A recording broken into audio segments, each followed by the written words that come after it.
Good morning, everybody. And welcome to the Township of North Frontenac Special Council meeting of Friday, October the 27th, 2023. I'd like to read an acknowledgement or a notice about this being a public meeting. Please be advised, North Frontenac council meetings are recorded. By attending a public meeting of council, you are consenting to your image, voice, and comments being recorded. The chair and or the clerk have the discretion and authority at any time to direct the termination or interpretation of the recording. Such direction will only be given in exceptional circumstances where deemed relevant. Circumstances may include excuse me, instances where the content of debate is considered misleading, defamatory, or potentially inappropriate to be published. The township shall not be responsible should technical difficulties prevent the recording of any meeting or a portion thereof. Technical issues may include, but are not limited to, the availability of the internet connection, device failure or malfunction, unavailability of social media platforms, or power outages. It should be noted that no protection is afforded to council members, employees, or the public for comments made during the meetings, which are subsequently challenged in court and or determined to be defamatory. Notice is hereby provided that under the authority of the Municipal Act 2001 and in accordance with the Municipal Freedom of Information and Privacy Act, that all information provided for a public meeting or other public process are considered a public record. Members of council, staff, delegates, and attendees should be mindful of using names of individuals or entities when discussing matters in public. Attendees are advised that they may be subject to legal action if their actions result in inappropriate and or unacceptable behavior or comments. Okay, so meeting is called to order. This is what, 9:03, and we have the approval of the agenda. Moved by Councillor Regent, seconded by Councillor Fowler. Be it resolved that council approves the agenda for the special meeting regarding the strategic plan dated October 27th, 2023 as circulated. Any comments? In favor? Motion is carried. Any disclosure of pecuniary interest in the general nature thereof? Seeing none. Business arising from the minutes. Moved by Councillor Regent, seconded by Councillor Hudel. Whereas council passed resolution 41823, receiving for information the presentation from Steve Lichtke and Suzanne Harrison, Capital Parks Consulting Incorporated, and completed council strategic plan session. Therefore, be resolved that council receives for information interim report number 2, workshop proceedings dated October 2nd, 2023 from Capital Parks Consulting Incorporated. Are there any comments? In favor? That motion is carried. We have a presentation, interim report number 3. Did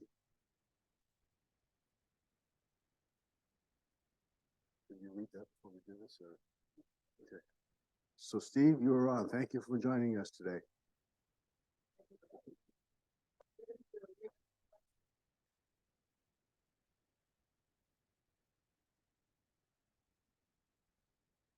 I could have remembered this from last time, but thank you for inviting us, and thank you for arranging such a warm day. It's we really appreciate that. Our president, Tim Hoare, is going to be joining me. He's on his way. Apparently, these phones are not as smart as we think they are. When you put in the wrong address, they don't take you where you want to go. They're no smarter than we are.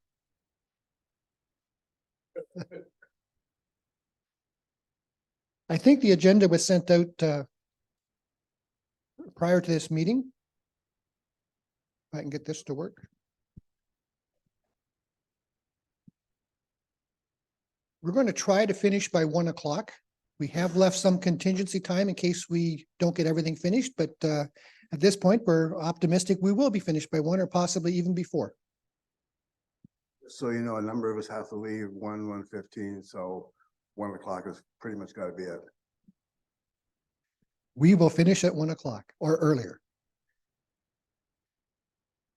Same rules as before. Last time we didn't have any wallflowers and no one monopolized the conversation.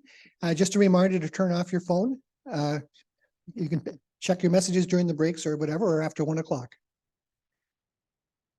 So as an icebreaker this morning, like to go around and ask you two things. What was your biggest surprise from the stakeholder engagement data? That was report number 3. Or if there was nothing that surprised you, was everything what you expected? And also one thing that's not related to North Frontenac that you're looking forward to in 2024. And we'll start with Kelly. Thanks, Steve. I think the biggest surprise from me for the stakeholder engagement was actually how environment was like the top of the list.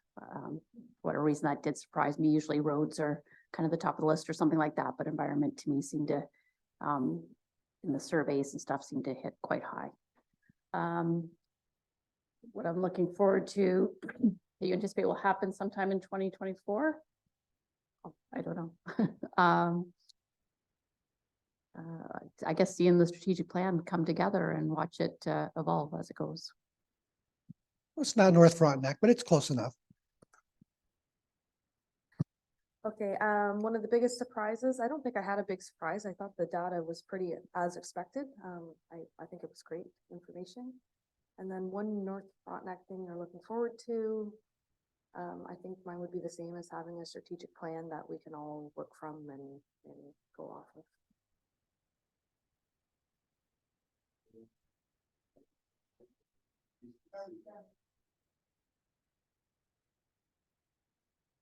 Maybe in 2024, I'll remember to use this.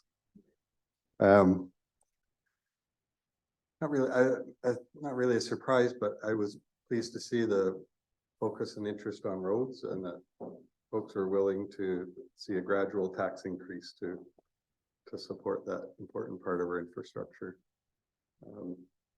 And what I'm looking forward to in 2024, the township and through Recreation Department, we're hosting a lot of great events, and I'm looking forward to those in 2024.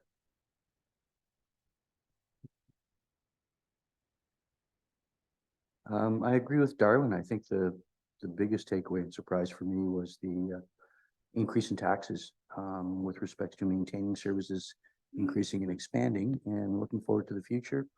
The implementation of the strategic plan and how it will impact our jobs and reports to council.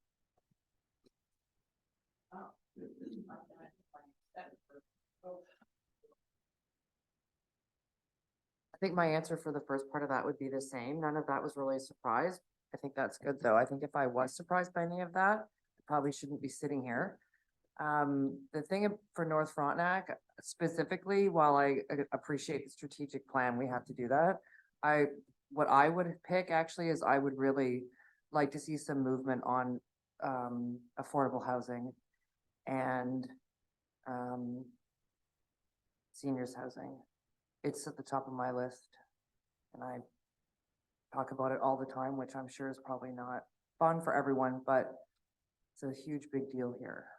I'd like to see some movement so we can actually say we're doing something. I think Kelly kind of took mine. I was, it's a good thing. I'm happy to see people about our environment. That's wonderful.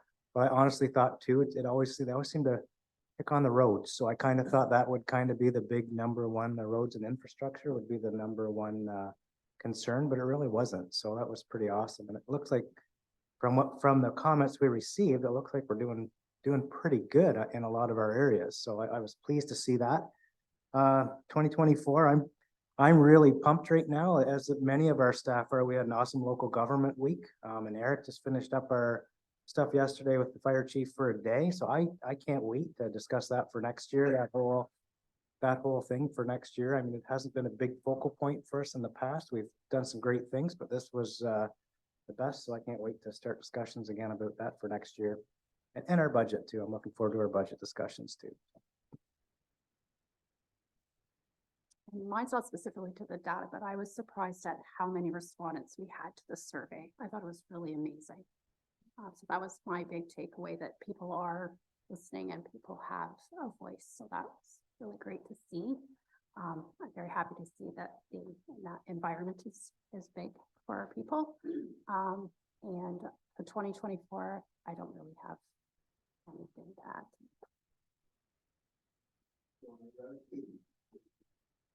So when I read it, a couple of things came out.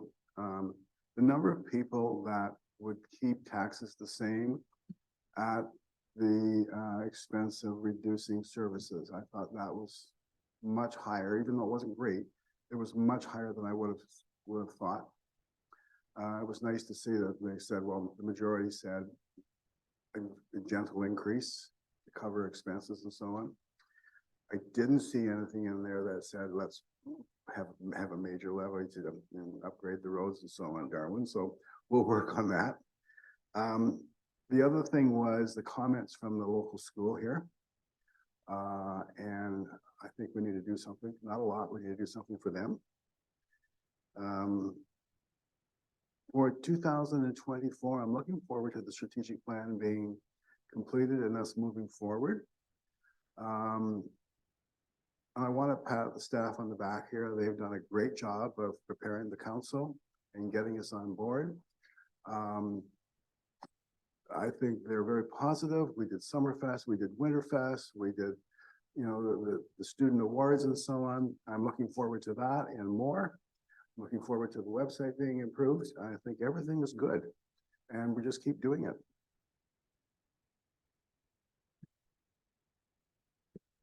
No big surprises. I've seen a couple of these in the last 12 years.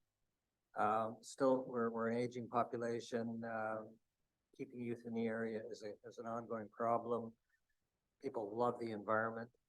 It's really good to see an increasing awareness of the climate change issues starting to emerge. I'd also say that it looks like the majority of people are aware that modest tax increases to keep the existing level of services is the best idea. That tells me that people are not terribly dissatisfied with the current level of services, which is great. Going forward, I think we need a strategic plan because we've been to this point in this council term acting more or less reactively, and I think a plan would help us. No real surprises. I'm glad about the environmental aspect of it. And it's too bad we didn't know who the respondents are, because when you look at some of the data here, when you look at family income, it sort of goes totally against what census tells us, right? So tends to lead me to believe who was actually answering this survey. I disagree with Tara. I thought we could get more respondents. Like I would have liked to have a lot more to get a better sense of what's going on. And sort of in the future, 2024, you know, acting upon the strategic plan and getting some long-term projects going. I think that's important. Yes, thank you very much for the report. One thing that caught my attention was number 14, the community development, and I don't think we're doing very much to enhance that. I think we could do a lot better.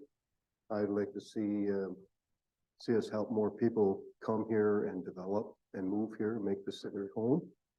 Another thing I was looking at was bylaw enforcement. That's kind of a contentious issue in that it's hard to enforce certain bylaws and do it in a way that it isn't going to cost us a lot of money.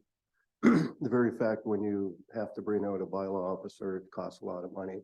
And if there's a fine down the road, it's never near how much that costs.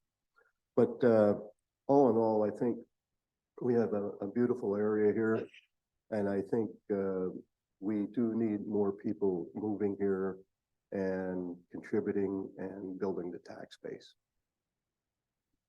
Thank you. From my standpoint, what I found surprising is how remarkably consistent the priorities were.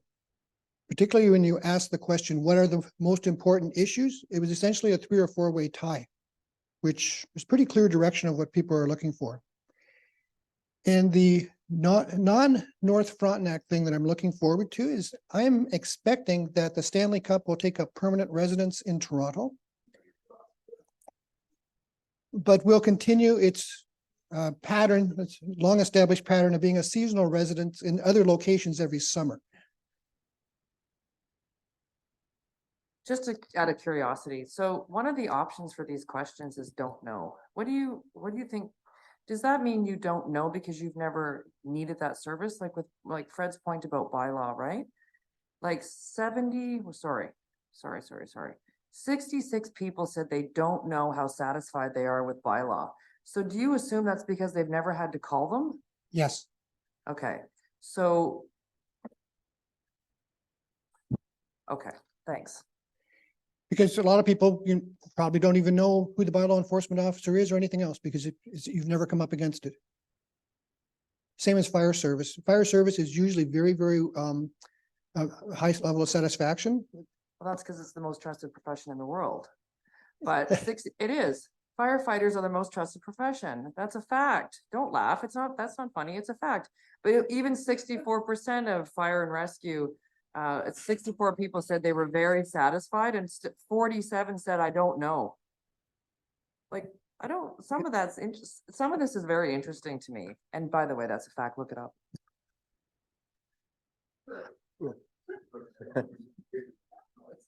So speaking to the number of people that say they don't know, one thing that struck me ever since I've been involved and around the council over the years is the lack of interest from the general public of what goes on here until it affects them personally.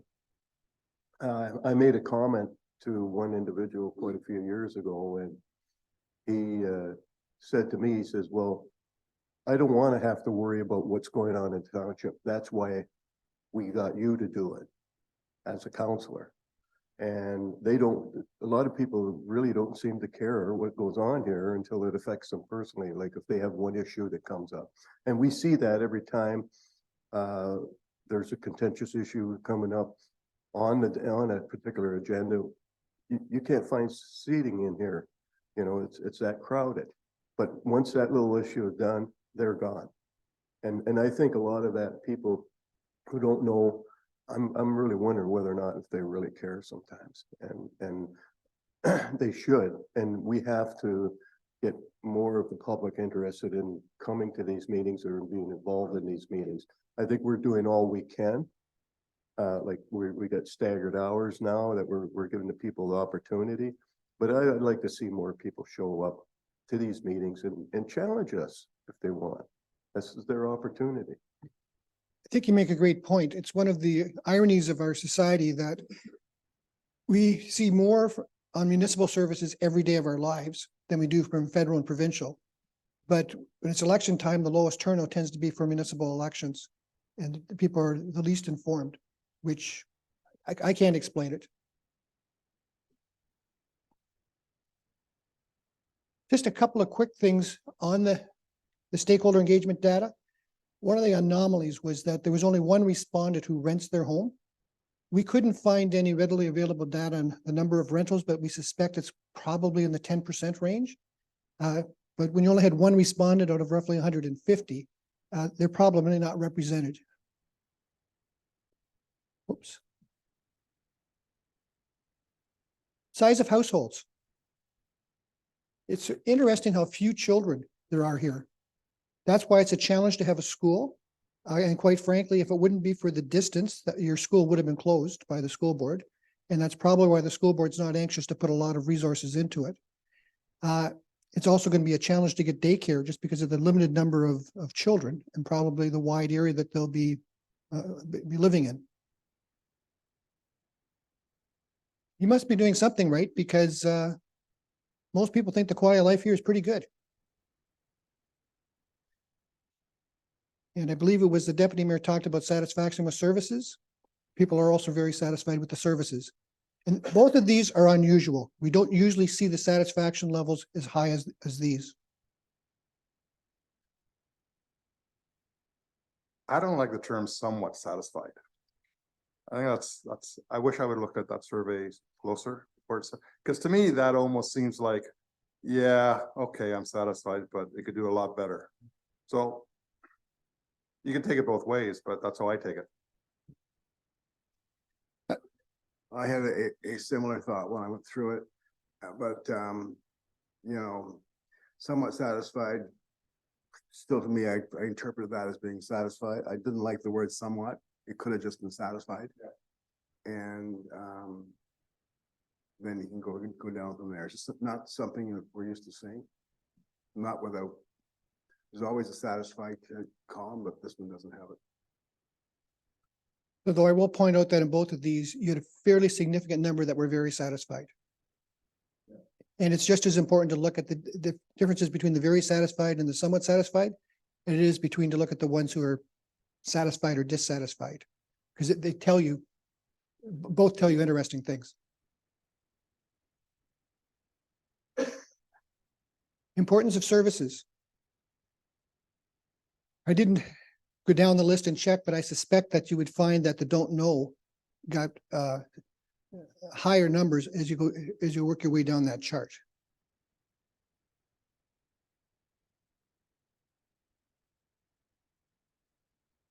And not surprising that people see fire and rescue as the top priority because that's a life and death thing. Recycling and waste and roads, they use every day. The others, you can tell that people will use less and less frequently.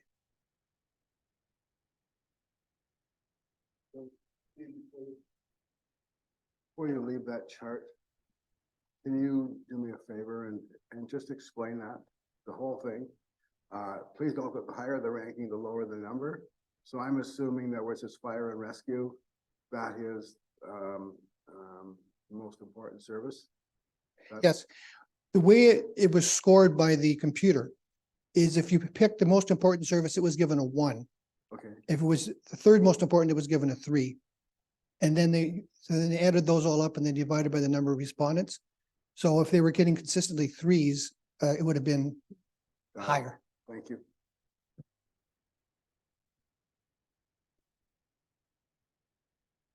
Several of you commented on this chart. This is actually a little bit unusual in other municipalities where we've had the same question or a very similar question. We tended to see essentially a tie between the second and third options. So the fact that you had more that are picking a gradual increase is positive.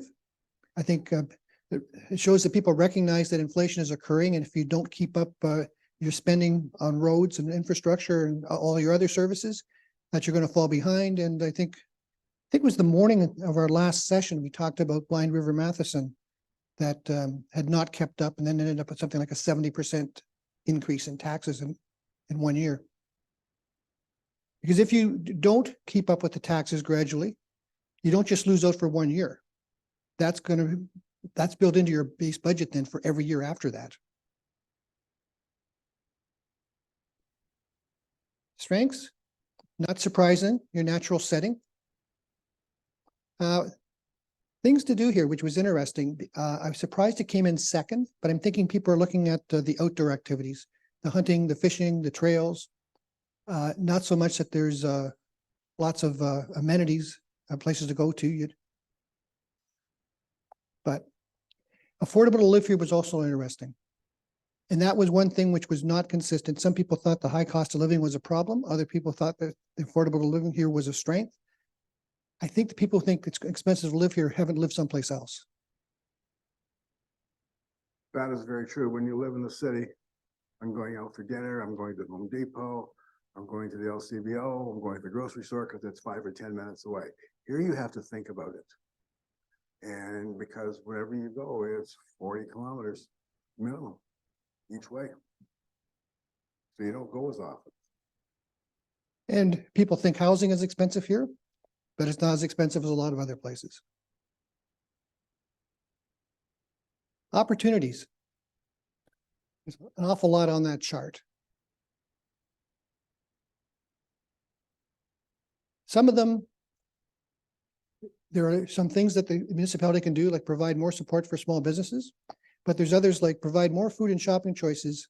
You don't have direct control over that. You can create an environment that encourages people to open up businesses. You can help to market them, but a lot of that's going to be done by the private sector. Potential improvements. Biggest one was lack of programs. Childcare and health likely being the biggest ones. essentially in a tie with roads, bridges, the rest of your infrastructure. And like I said, the high cost of living showed up. Very little that you can do that as a municipality.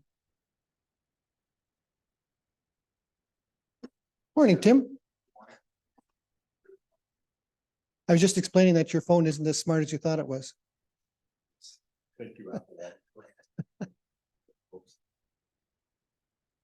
This is what I was referring to earlier about the consistency of the most important issues. That is essentially a four-way tie between environmental, economic development, aging infrastructure, and affordability / cost of living.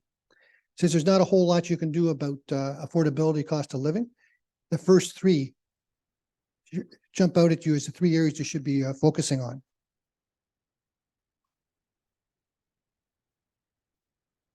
Last time we did a SWOT analysis. Has anyone here done a SOAR analysis? It's similar to a SWOT, except you focus on the positive. Instead of worrying about the weaknesses and the threats, instead you look at your aspirations and the results that you want to achieve. So you probably have forgotten what you had in the SWOT analysis, so I brought along copies for everybody. But we'll break into groups to go through it.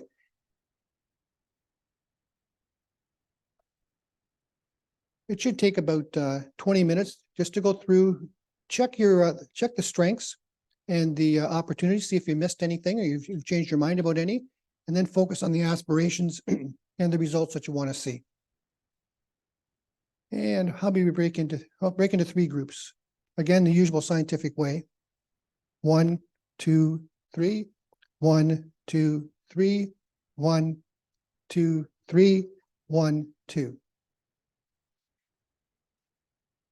I think last time there's a meeting room, there's stay here, and there's Corey's office.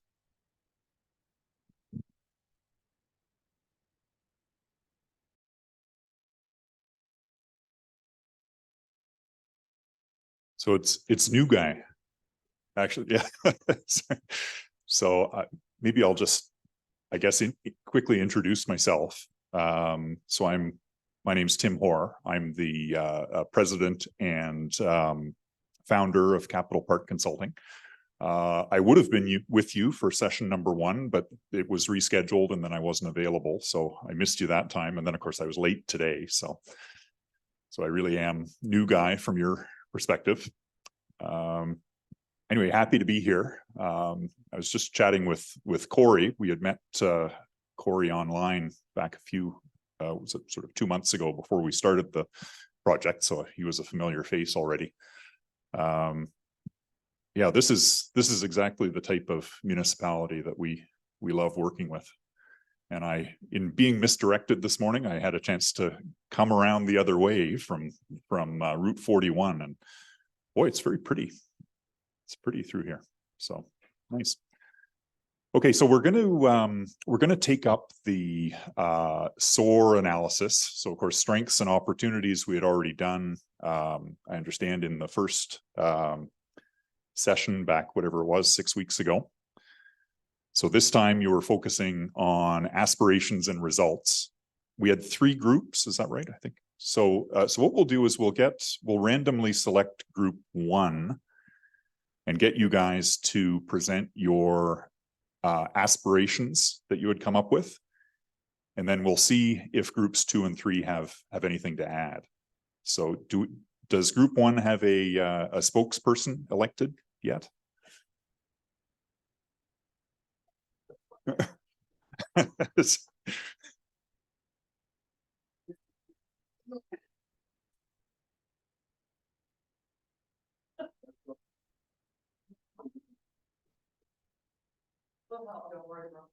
Okay, we got a little off track, but so with the strengths, we had a little word change, so I just wanted to bring that up, that we wanted under strong, self-sufficient, resilient community, we wanted to add adaptable. And then, so under aspirations, this is kind of where we got into like younger families, aspirations for more facilities for younger people, like a skate park, splash pad, stuff like that, and repurposing the lesser used recreational facilities. We kind of got focusing more on recreational for younger people.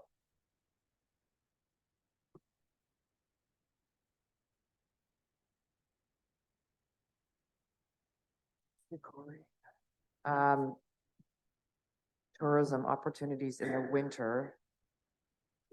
So maybe we can attract more people to live here year round.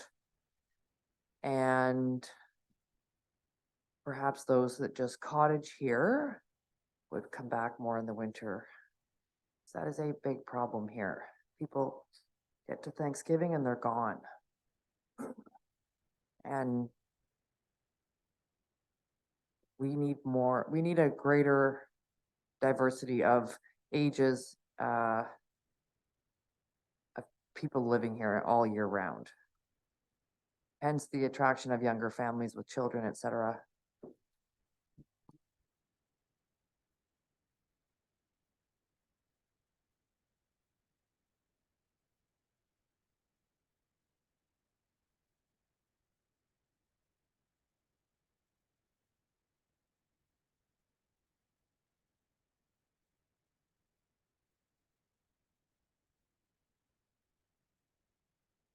Okay, group 2, anything to add on aspirations that you had come up with? I don't think we have anything to add. Interesting. We did have a big conversation kind of along the same line. We didn't actually get into full writing out the aspiration and results, but we certainly did have a big conversation about children and activities for the kids. But I think we also talked about the environment, how important it is to keep the pristine environment that we have.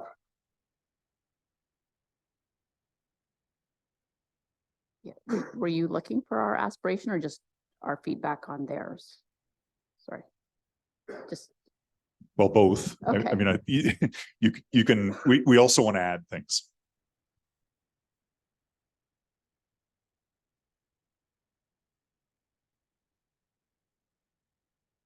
Anything else from group 2?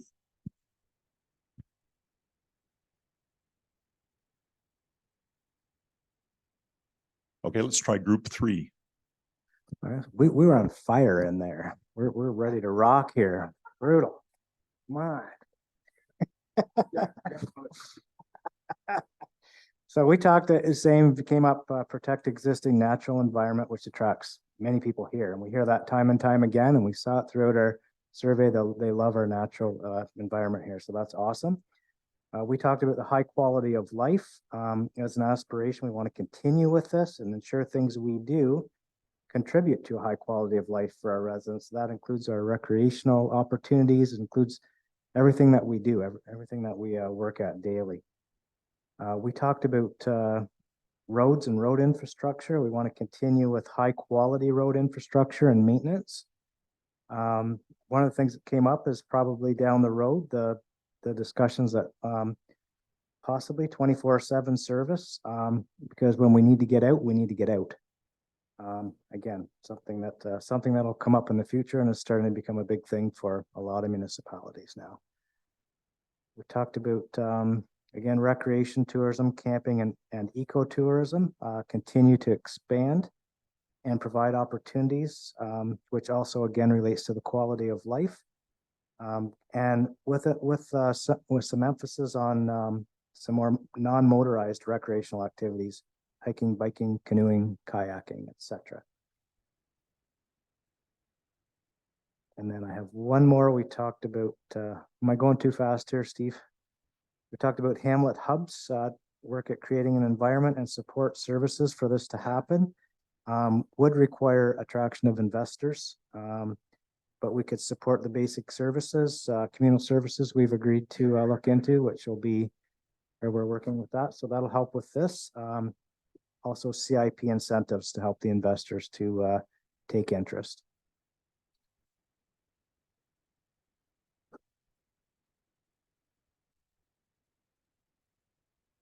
Excellent.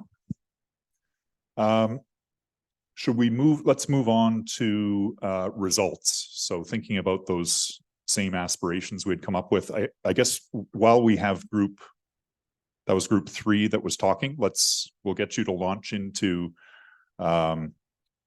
results that you might have come up with for the aspirations. So we were so on fire with the aspirations that we actually did not get to the results section. So it was. Okay. Well, let's try group 1. Did you come up with anything on the results side?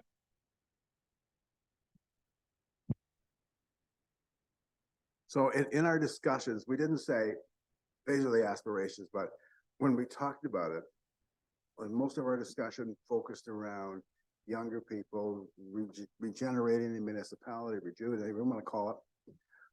Things like, we talked about a splash pad, there are issues with that, but we talked about that. We talked about skate parks, not great investments, but that will keep the kids here. We talked about, what did you call it, going through the trees? Zip lining through the trees? Yep, treetop trekking. We talked about a bike park. We have all these facilities here. If we control where they go, we have this great ability to really expand this Victory Township. And then if we do that, then the accommodations should follow.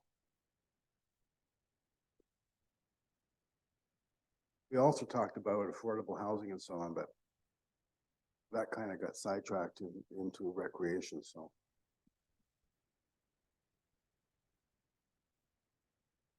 Okay, excellent. I'm just going to say on the results front, and we tend to sort of tie this in with an eventual development of performance metrics or KPIs, key performance indicators, which ultimately is a useful thing to do. But having said that, it's not an easy thing to do, and I think we'll be talking about that a little bit later on in the session today. So it's often the case that coming up with results is not kind of an easy thing during this exercise. But anyway, anything else from you were group 1, anything else from group 1 on the results side among the discussions that you guys had? Okay, let's try group 2. So we did well on the results piece. And because our aspiration was about the environment, our results were developments that enhance the environment. So encouraging development, but that enhance the environment. Programs to protect the environment. So like the septic inspection program. Encourage forward-thinking builders.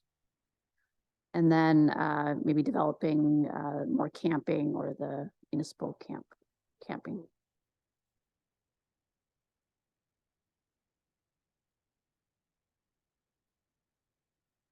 The one thing we did say in group 2, excuse me, we all agreed that some development is needed, but be careful how much development, because a lot of people up here still like the small, quaint area that we live in.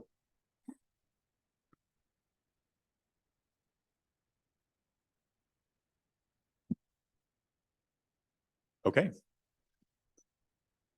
Let Steve catch up with the writing, but I think unless anybody has anything burning that they want to add on the results side at this point, I think we can We move on. talked about the same thing about keeping families here and having the same thing that group 1 about creating some type of recreational, whatever you want to call it, some type of recreational facility.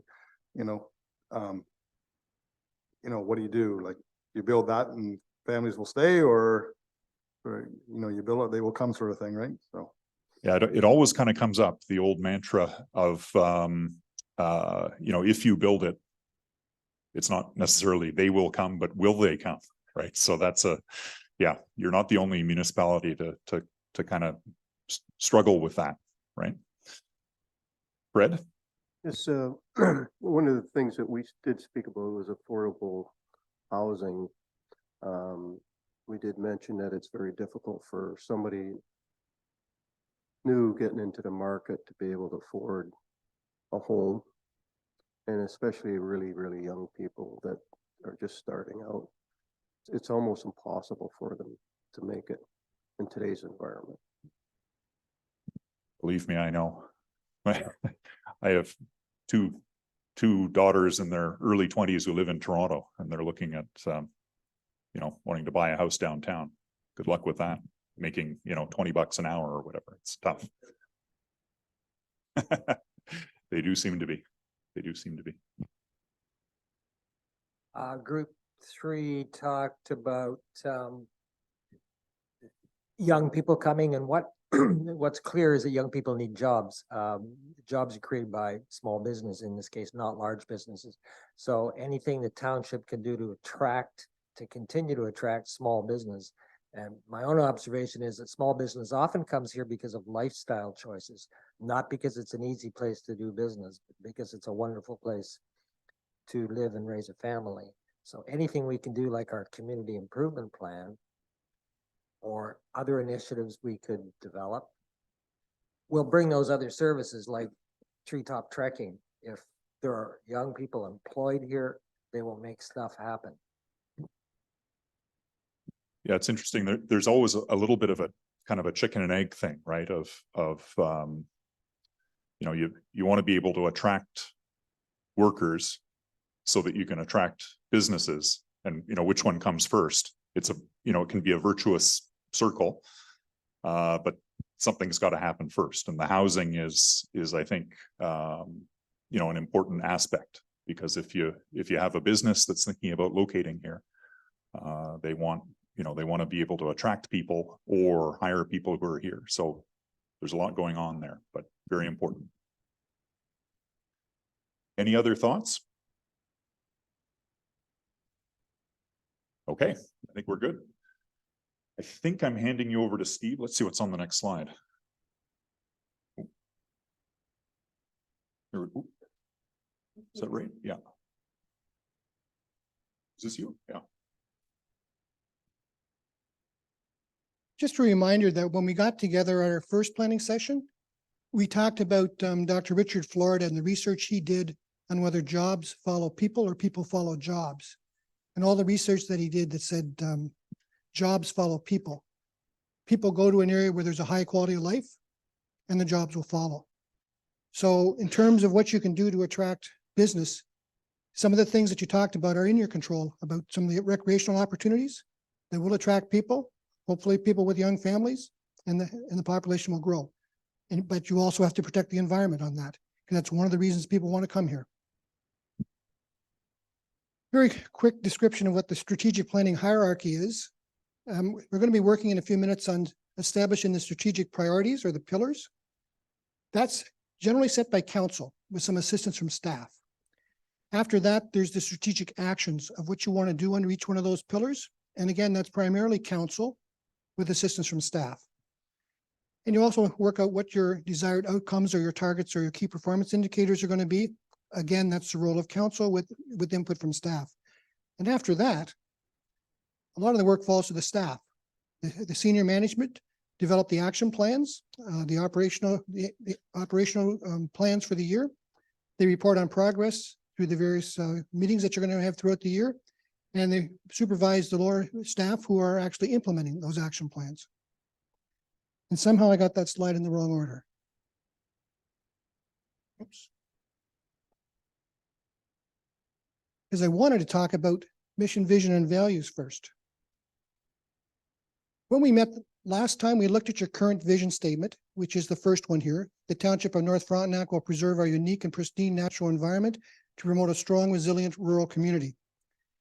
And the thought was there was nothing wrong with the content of that, but if it could be shortened and made a little bit more inspirational and easier to remember. So what you'll see are 6 other alternatives. We're not suggesting you pick any one of those 7, but we're suggesting that we spend some time picking the one that comes closest to what you would like to see, and then wordsmithing it to get exactly what you want. So I'll give you a few minutes to look them over.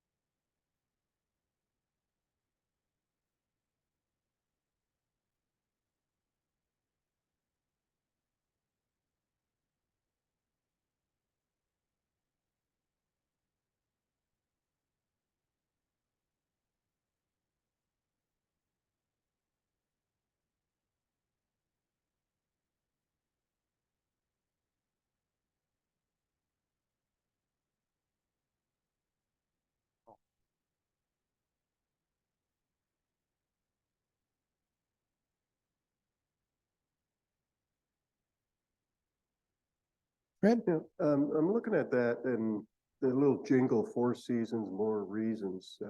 We did speak about that and it's got a nice ring to it and it's been successful. But when you break it down into different groups, like I'm looking at number 5 and it continues up on the other page, I think, and it sort of loses that little bit of that ring to it.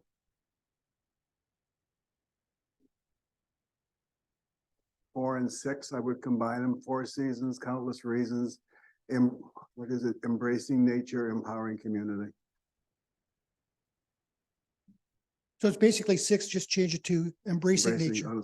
That's, out of those, that's my favorite. Frankly, my favorite is number 1. I'd like you to explain why you think it's too long. Let's start up by saying you can have whatever you want, but typically one that is shorter and easier for people to remember will be more inspirational. I just think you're losing some content when you make it shorter. And no one will be upset if you choose number 1. Just a comment with respect to Deputy Mayor Ingles. If you took out the township of North Frontenac, that would really shorten that up, but not lose anything. Because it would be our North Frontenac vision statement.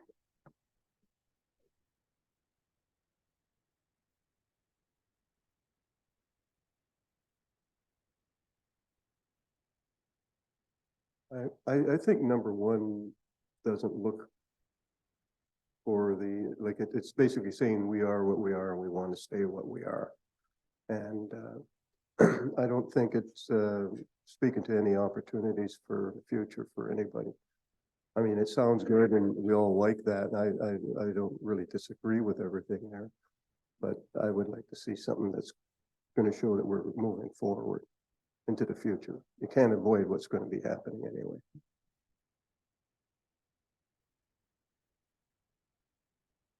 Other comments, thoughts, opinions?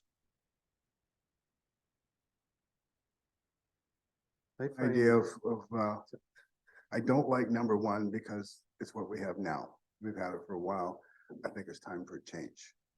But you just can't do change for change. You do change for all the right reasons. And if the council figures that's what it is, that's what it is. But I would prefer that we did not stay with number 1 for that reason. I find, I like number 1, and in a number of these, I'd just like to suggest changing the order where we're promoting a strong, resilient rural community while preserving our unique and pristine natural environment. I just, the trouble a bit that we're always natural environment first. Like if that was the true objective, we would just gate the mountain road and keep everybody out of Schooner Lakes and preserve it. Yeah, no, but it's a great principle and to be driven by, but not really the main reason we're here.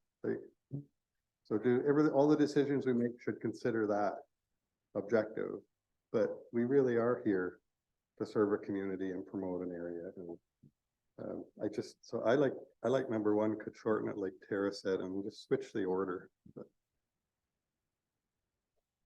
So I like number 1 also. We talked about it last time about taking the word unique out, like. I don't really think we need to have unique, just pristine natural environment. I'm not sure what's different than us from Adigton Highlands, but anyway. And provide a strong and resilient rural community. And I think Corey brought it up last time too about putting the word inclusive in there somewhere. But I think Darwin has a point about reversing the order. It's a good idea. And it doesn't have to be exactly number 1, but we could use some of the words to keep the mayor. I understand what he's saying too. But I think we should focus around number 1 with some changes. Group 3 discussed what makes this area unique is its access to urban amenities at the same time as being a pristine, more or less natural environment. It is absolutely unique in how easily you can get to major services.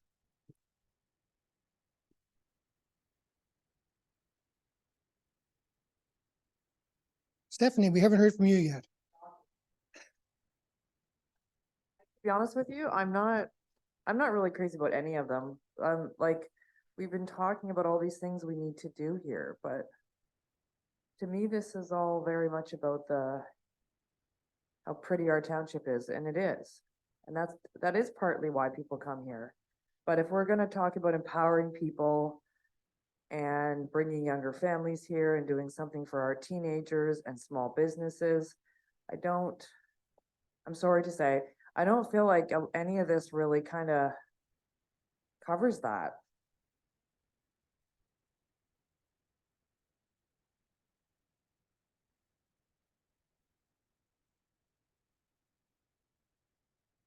Well, so far we've had a plurality of people saying they like number one with some changes.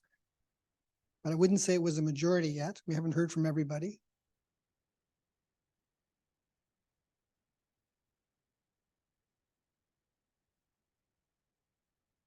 I think I agree with what's turning out to be a majority here.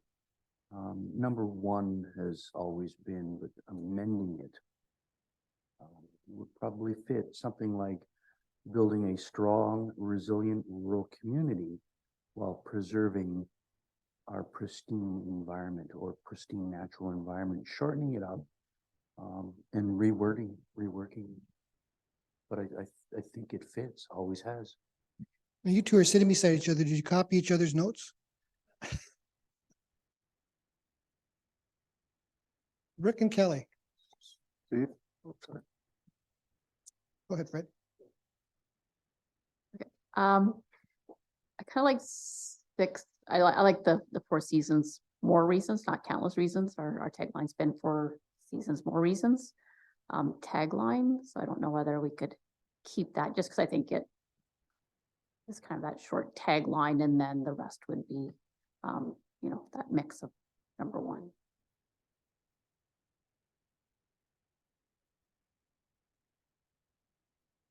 I'm glad she got on the number 6 tagline as well. We did not copy notes.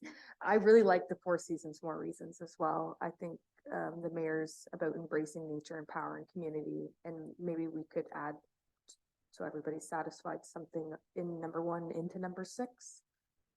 I like number 6. Yeah, I like number 6 too, but the talking about the preserving our environment, I mean, whatever development or whatever we do, we have to keep that in mind, that we protect the environment that we have.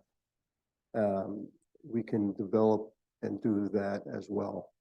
So number 1 seems to exclude any progress, where I think number 6, you can empower the community and move forward into the future. And the jingles there too, the Four Seasons, more reasons. I still like the ring of that. And I think if we could combine something from number 1 and talk about the future, progressing into the future too. I don't think any of these is very far from where we are and where we're going. Just in the interest of making the mayor happy for a change. And I'd go along with 6. I mean, none of these is contradictory. I agree with Kelly. I think the countless reasons thing, I'm not a fan of that, because to her point, it's always been Four Seasons, more reasons. That would be the closest thing for me, because it mentions about empowering our community, which I think we need now more than ever. And I would probably take out sustaining nature and add something back about protecting our environment. So, you've covered off the reason to live here all year round, not just in the summer. You've covered off the community and our kids and our young adults and our small businesses under the empowering part. Not like, that's so important to me personally. And then the protecting the environment, which is part of all of those anyways. But I don't know about the sustaining nature. That doesn't seem like the right way to say that to me. I think we have a responsibility to protect our environment here. I would be a little bit more strongly worded if we use something like that. I feel like those three things kind of capture everything. I hope we don't have to pick something exactly the way it's worded up there. Nope, not at all. So one of the things I don't like about number one, and I've already said it's because it doesn't represent enough change or any change. But if somebody looks at 20 municipalities or 444, whatever we got here, I want ours to stand out. We are progressive. We do things other small municipalities don't do. We have great staff. We're in touch with our people, hopefully. So I want this to stand out as being somebody who, or an organization who is progressive, thinking ahead and combining it all. Something very simple. We could do it all in one line. I'd be happy, but 2 lines seems to work. I think we're getting close. If I look at number 6, I think we've agreed on the first 4 words, 4 seasons, more reasons. The second line, I think we've agreed on the last 2 words, empowering community. It's the first 2 words in the last line. Is it sustaining? Is it cherishing? Is it preserving? Is it embracing? There's a lot of options up there. Is there a better one? And is it nature or is it environment?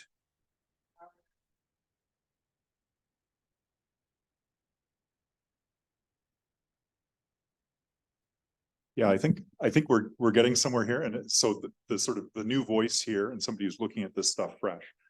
And I've worked with, as Steve has, I've worked with a lot of councils on exactly this type of stuff. And what I find is that it comes down to kind of key individual words that are pregnant, that have kind of multiple meanings to them. I look at number 6. Number 6 was the one that kind of crackled for me the most. And I think the empowering community kind of captures what Stephanie was after, which is that, you know, we want to grow, we want to attract young families. It's also about, you know, empowering staff. That's part of the empowering community. So that's one of those sort of pregnant words. I like the idea of reversing empowering community and then having something about nature. Maybe it's preserving nature or something. And then whether the tagline goes in front of it or not, I could go either way. Another thing you could do in the document is have that be somewhere else. Brett? Yeah, and on your point there, instead of sustaining nature is protecting nature.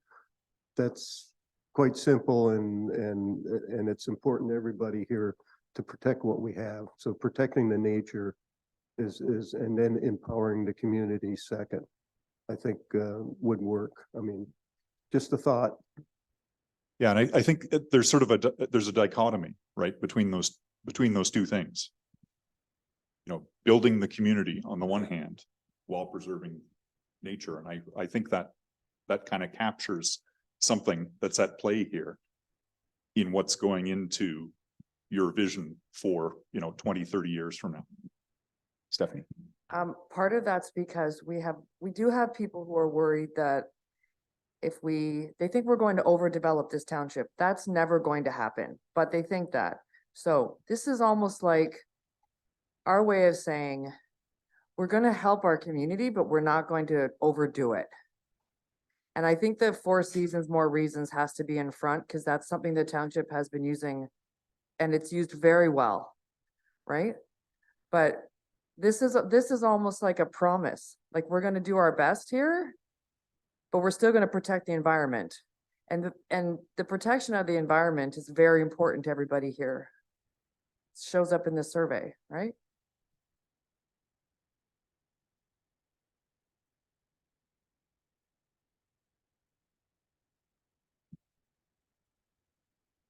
I think we're getting closer. 4 seasons, more reasons, empowering community while protecting or preserving the environment.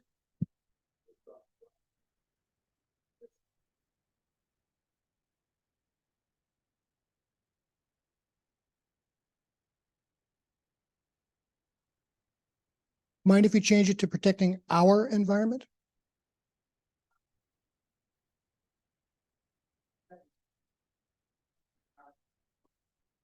I was trying to make it. Okay.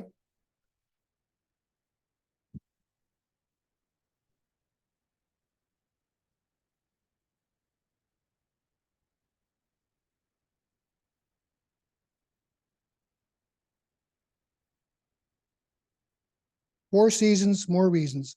Empowering community, protecting the environment.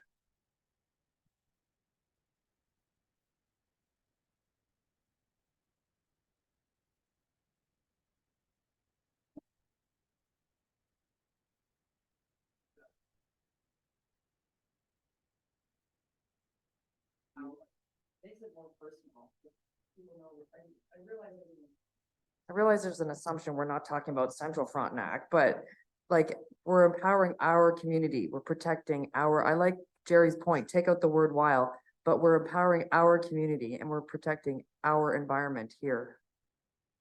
I just think it makes it more personal. It sounds like we put some thought into it. I might suggest the hour goes in front of environment and not in front of community. Try it, maybe.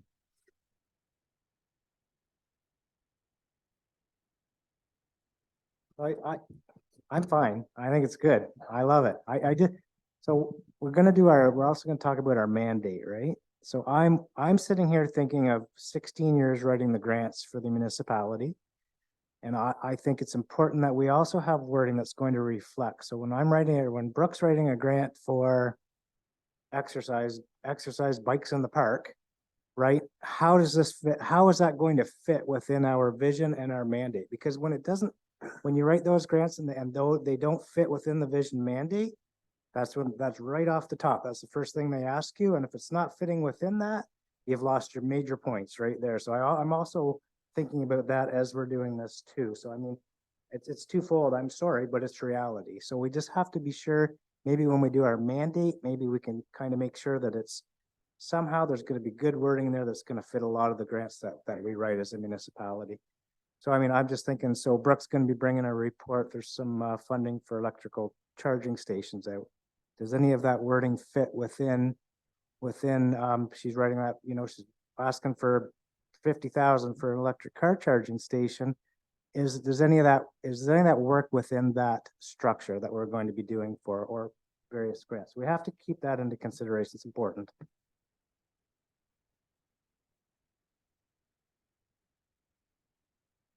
Whether it be Darwin writing a request for money for fix a bridge or culverts or roads, right? So you can see our other one there talked about, preserving our environment, promoting a strong, resilient rural. So that was, that we could always take that and kind of show how that promotes a resilient rural community, because we needed that money because it continued with that, right? So we just have to think about that too as we're doing this.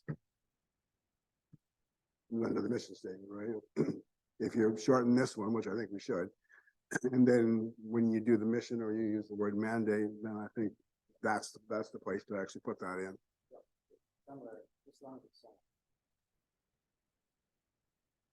Are we ready to move on to mission statement? The only thing I wasn't sure is if we're going to have hour in once or twice.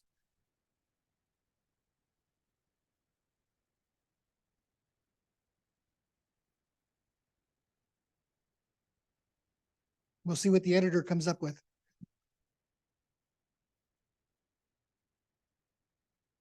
Mission statement. Again, number 1 is your current mission statement. And the next 5 are possible alternatives, not expected to pick any. Just to give you some ideas.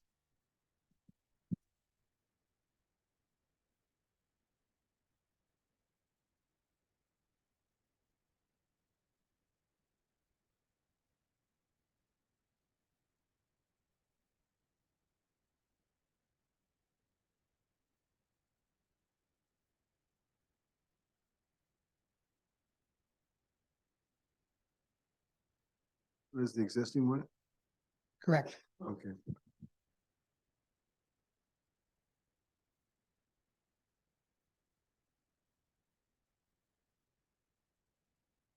You took the third one down. You said delivering services, enriching lives, protecting the environment. Just a thought.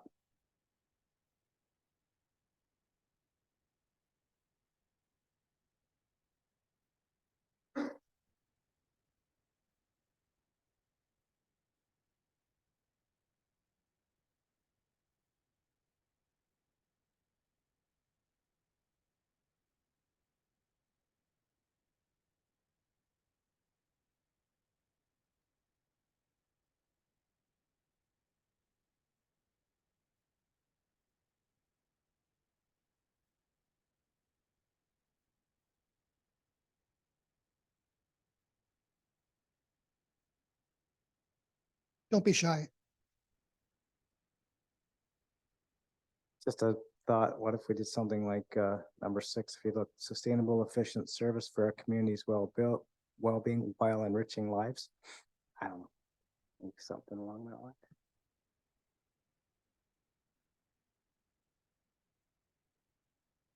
Does one of those meet, I mean, what Corey said about the grants is a big deal.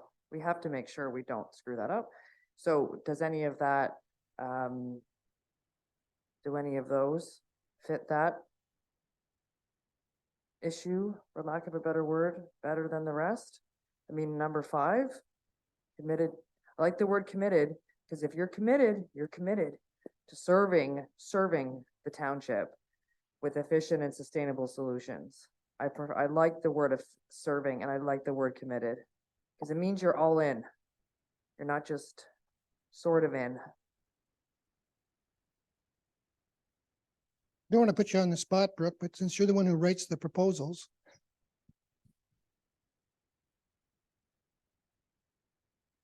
It's been a very short time. So I very much respect Corey's opinion. Yeah. I like 5 too.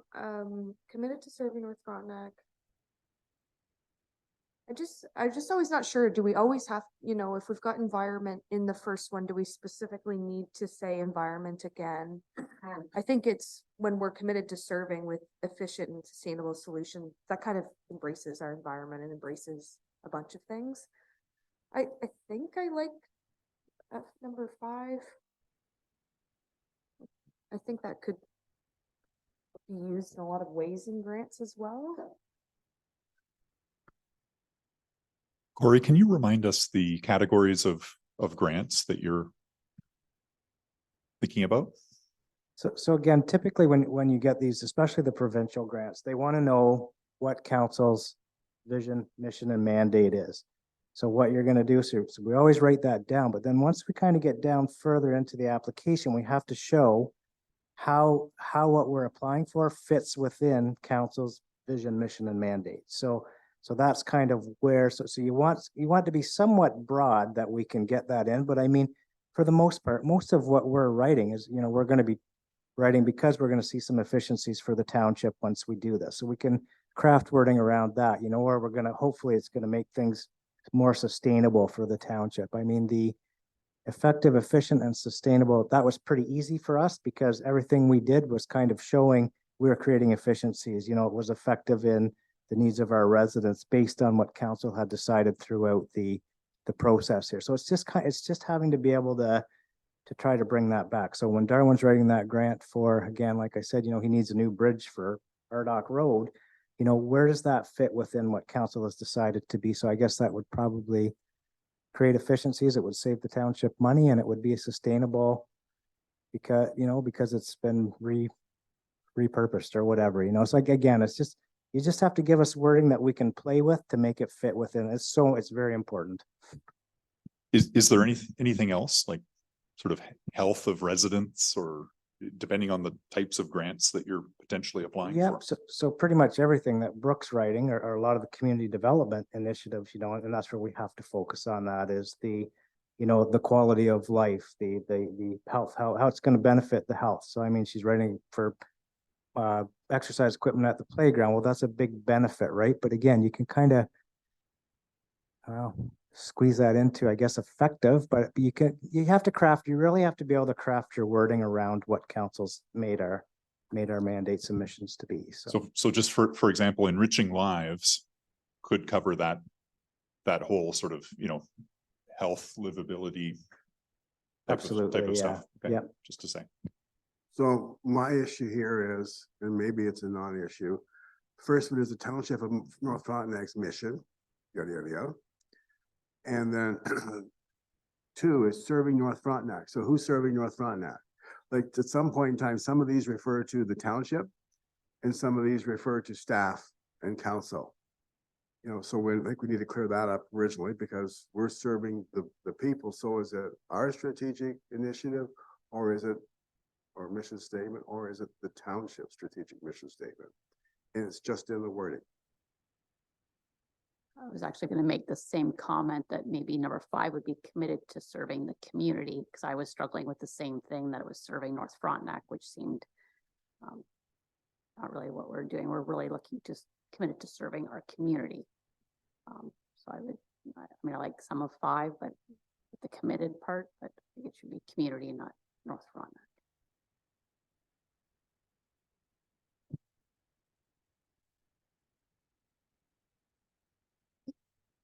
See, looking at number 2, while I find delivery of services and enriching lives to be vague, I also find them to be all encompassing.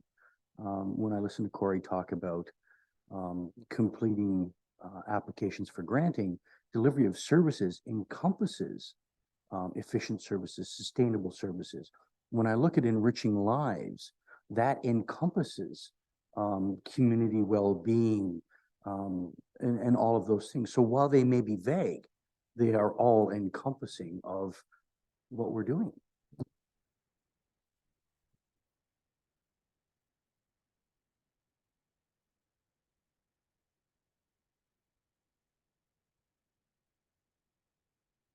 I think vague is good because if you get too specific, now you've locked yourself down. When I look at this one here, would there be a grant that you can think of that wouldn't fit into some of those? You criticizing my handwriting? Delivering services, enriching lives, protecting the environment.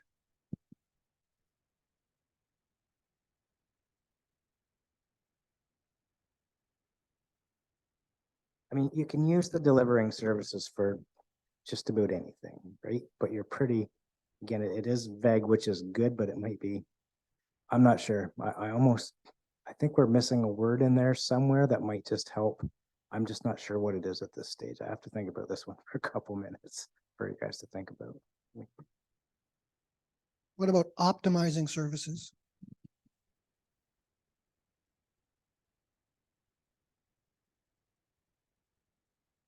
About committed to serving our community and enriching lives with efficient and sustainable solutions, which ties in what Kelly said and everyone else. That efficient and sustainable solutions would go a long ways actually with helping. That's a good one, Stephanie.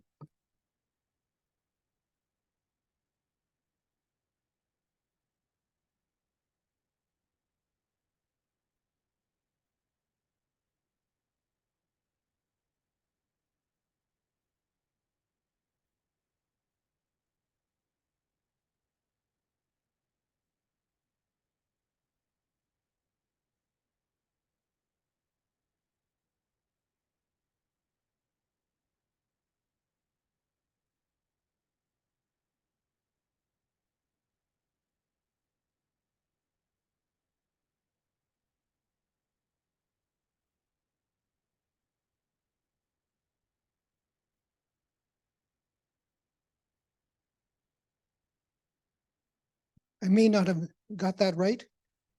What I have is committed to serving our community and enriching lives with efficient and sustainable solutions.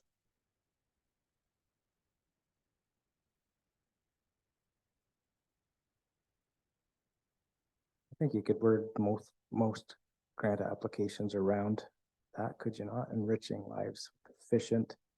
You're creating efficiencies and sustainable opportunities, right? So I think we could have worded most around that. Are we missing?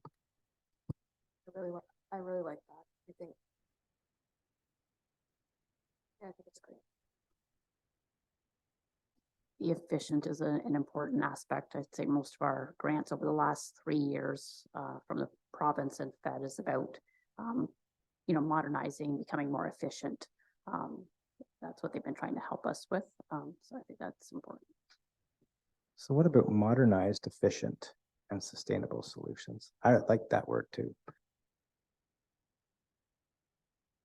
That's huge wording for the province right now.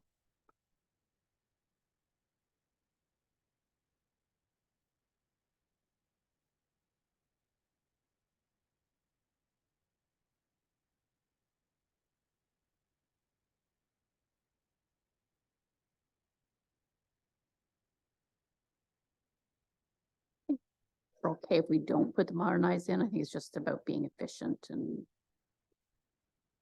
using our resources to the best of our abilities.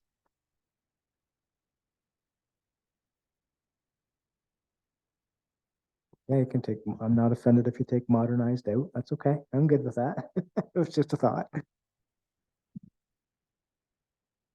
think modernized can be implied.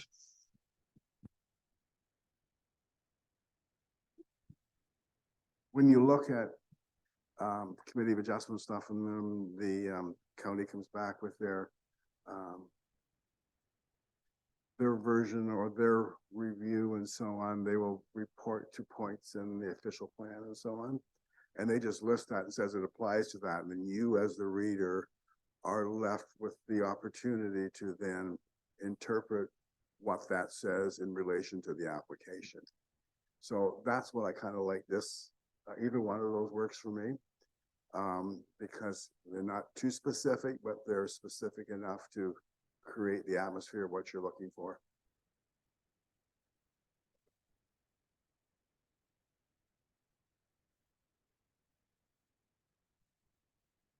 Any other comments? I'm sensing most people are leaning towards the second one up here. The issue is whether or not to have modernized included in the wording. And one time in my career, I was writing a lot of grant proposals and I knew that the government authorities who were reviewing it were looking for buzzwords. Is modernized a buzzword that they're looking for now? I think a lot of our last funding was all about modernization, right? Modernizing our township. That's the last good kick at the cat we had for funding, right? Was all about modernization. But I haven't seen anything lately, but that was the big thing at our last ones.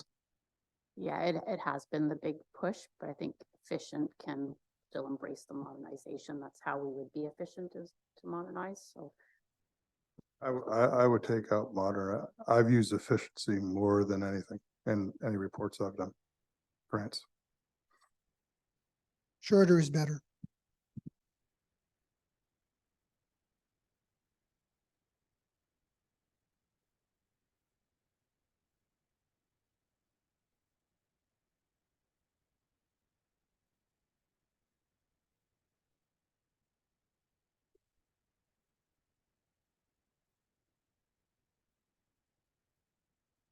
Sorry, Roy, with or through? No, I like it the way it is. So maybe just to clarify, will there be like one more opportunity to digest this mission statement in case? This will show up in the draft strategic plan, so there's still the chance to make changes.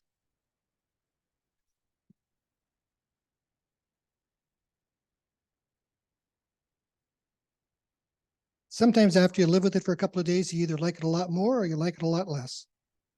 The only thing, when I'm looking at the other municipalities and their vision and mission statements, and I'm sure this is a buzzword, Corey, but the word inclusive is everywhere.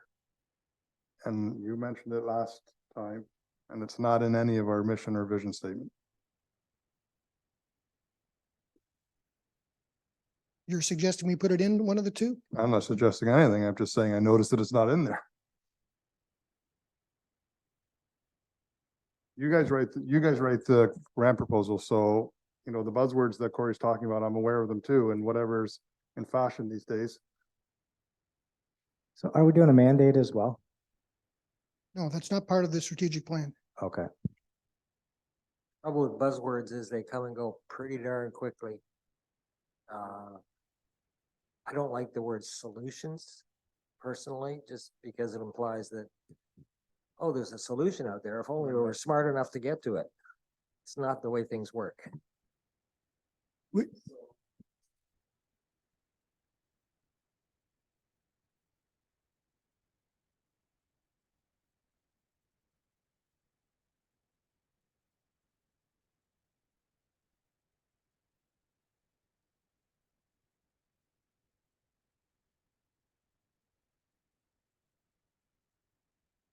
Yeah, I think that's good.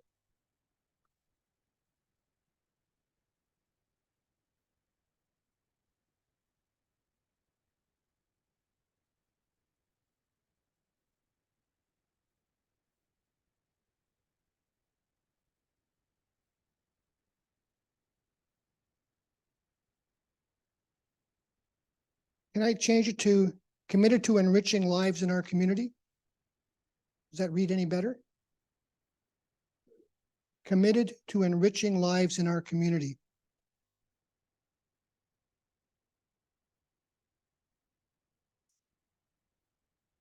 Thank you. Committed to our community by enriching lives with effective, sustainable, and inclusive services. Efficient. Sorry, efficient, sustainable, and inclusive services. I can't read or write.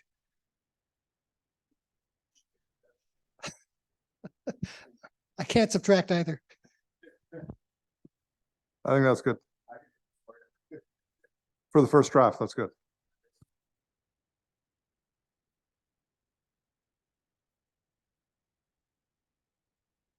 You have 15 opinions, right? You're never gonna agree totally on everything, but if you get close to it, it's pretty good. Now we're at values. Last time when we looked at the values, belief was they were pretty good. Maybe a little bit of wordsmithing. And quite frankly, when we tried to wordsmith, there wasn't a lot that needed to be changed. So you'll see what's highlighted is we changed sort of the descriptor for positive attitude from being pleasant and rational to being approachable and helpful. Should have got rid of the rational there. Again, you don't have to accept any of these. The reason we took out being pleasant is I'm thinking from personal experience, I go into a store and I see a very pleasant person in the store, but they don't know anything. So it doesn't matter how pleasant they are, you really aren't. That's not what you came for. And rational, I'm thinking of my experiences with IT people. They're very rational when they tell me what an idiot I am because I can't figure out the simplest things, but it's not the same as being helpful. So this was the only suggestion we could make, but the floor is yours.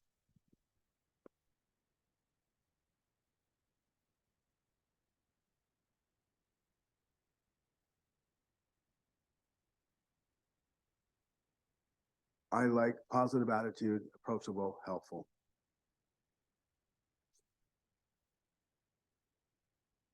Yeah, I would take out rational, but the reason I would take it out is because somebody could very easily say, well, how do you know I'm rational or irrational? It's really not it's none of your business whether I am or I'm not. And we have dealt with that in the past.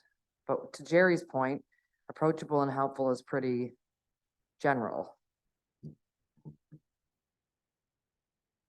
Is general good or bad?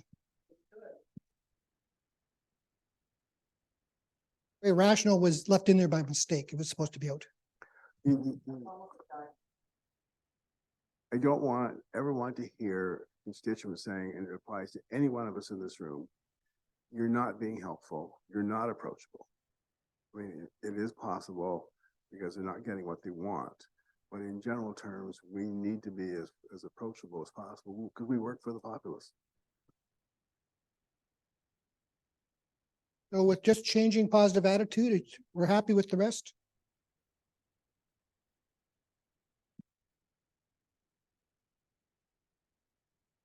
In that case, time for a break. Be back in 10 minutes.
Or Steve, Mike, sorry.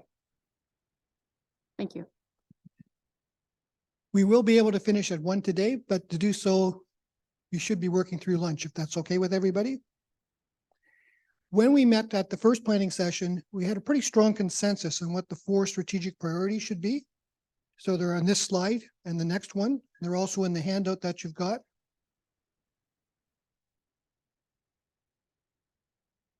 Underneath those are bullet points which aren't really strategic actions. They're sort of ideas or topics or concepts. So what we want to get done, the most important thing for the rest of the day, is working out specific strategic actions of what staff should be directed to work on over the next 4 or 5 years. And this is not working for some reason.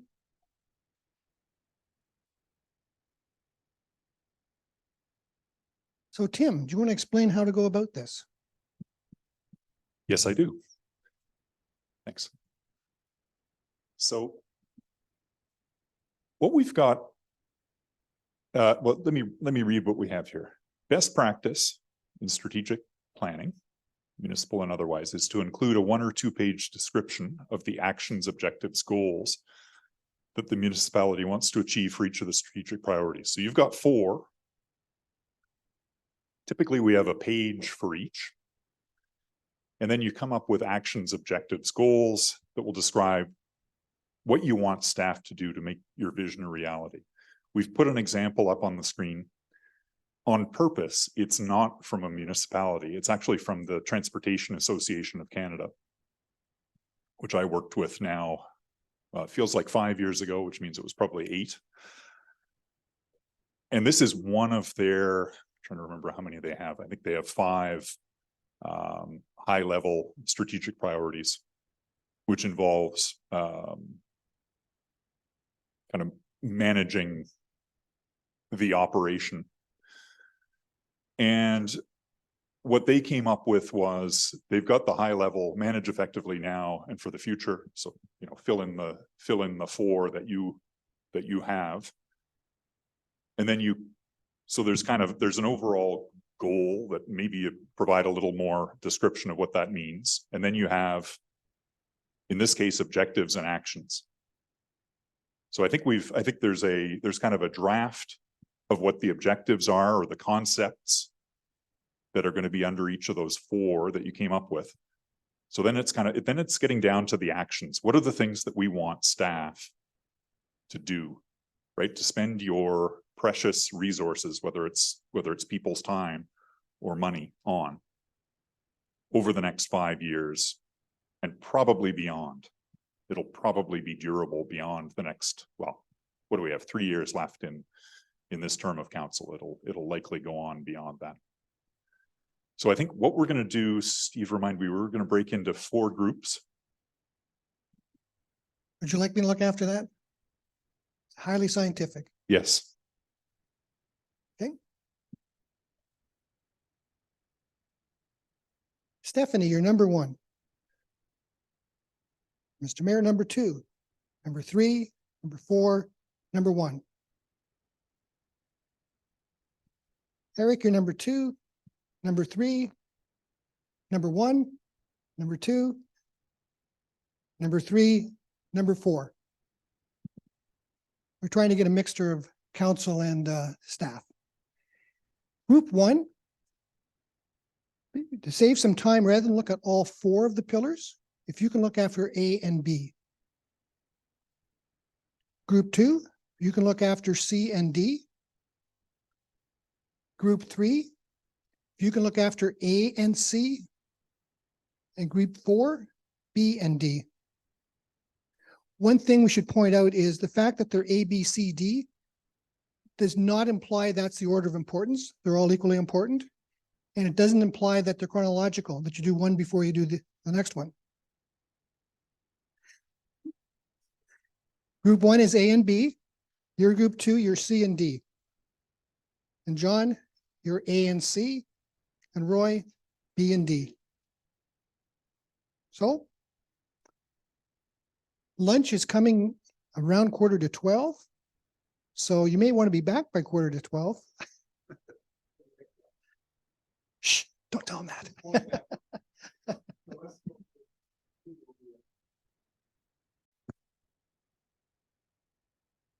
Got it. So welcome back. So we're gonna mix it up a bit with the order of presentations. We're gonna start with letter D, which is resilient environment. And we will randomly select group 3 to present what they came up with. Group 3 for C. It's C today. Is it 4? Group 4.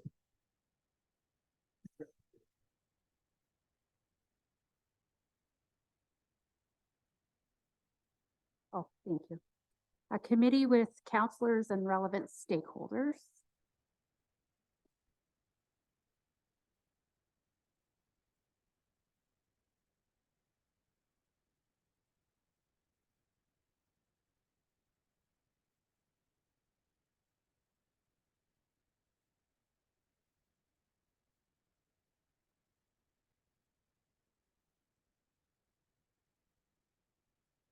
Promote and develop programs to protect the environment.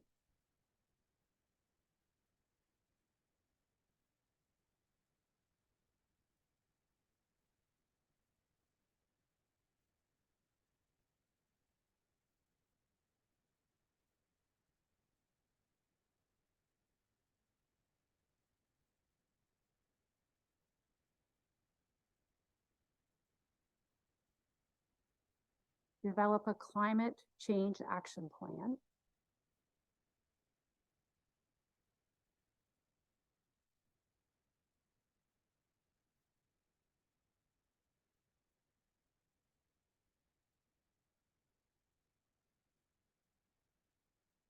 And direct communications with provincial government when available, and continue to keep the lines of communication open.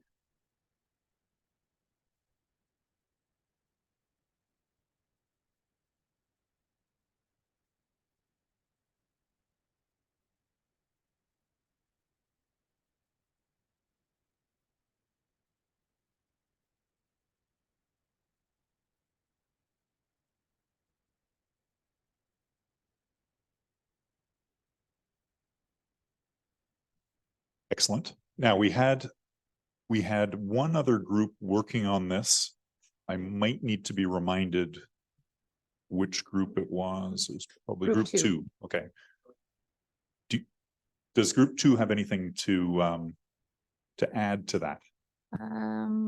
Ours, we had like public education, which I think they sort of touched on. I guess we talked about sustainable, so I guess it'd be ensuring sustainable development.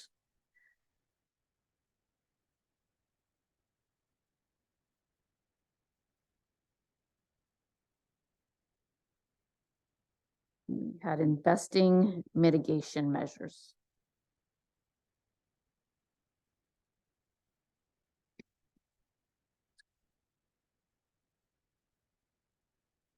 Oh, investigating mitigation measures.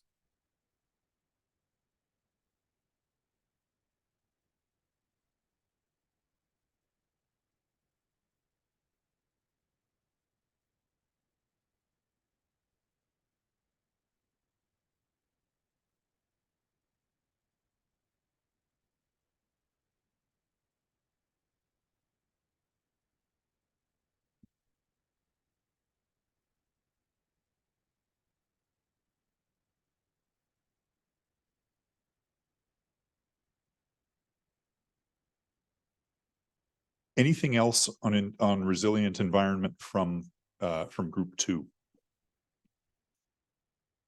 Nope. Okay. Excellent. Just 2 questions. With the other groups, is there anything missing? And that's not to encourage you to make a longer list. It's already plenty long enough. But the more important question is with staff.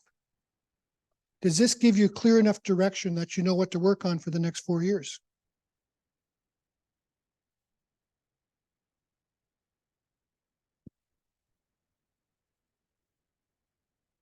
I think it's pretty, I think it's pretty clear. I mean, there's some, yeah.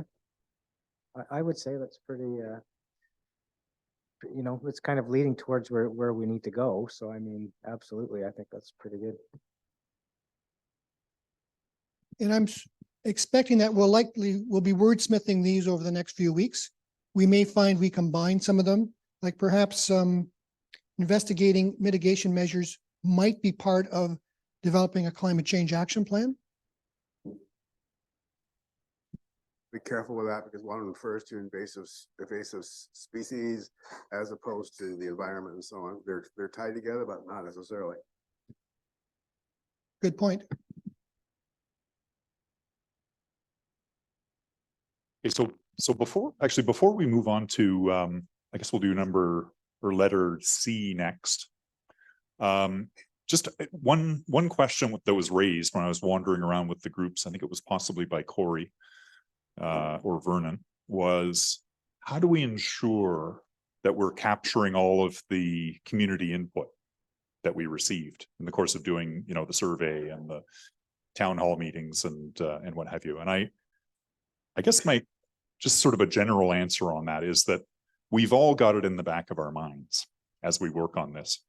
I mean, council already knew this stuff because you were on the hustings a year ago. You heard all kinds of stuff. We heard more in the stakeholder engagement, so it's in there. But also the process here is going to be, we're going to take away these flip chart pages, take them, we're going to do them up all pretty.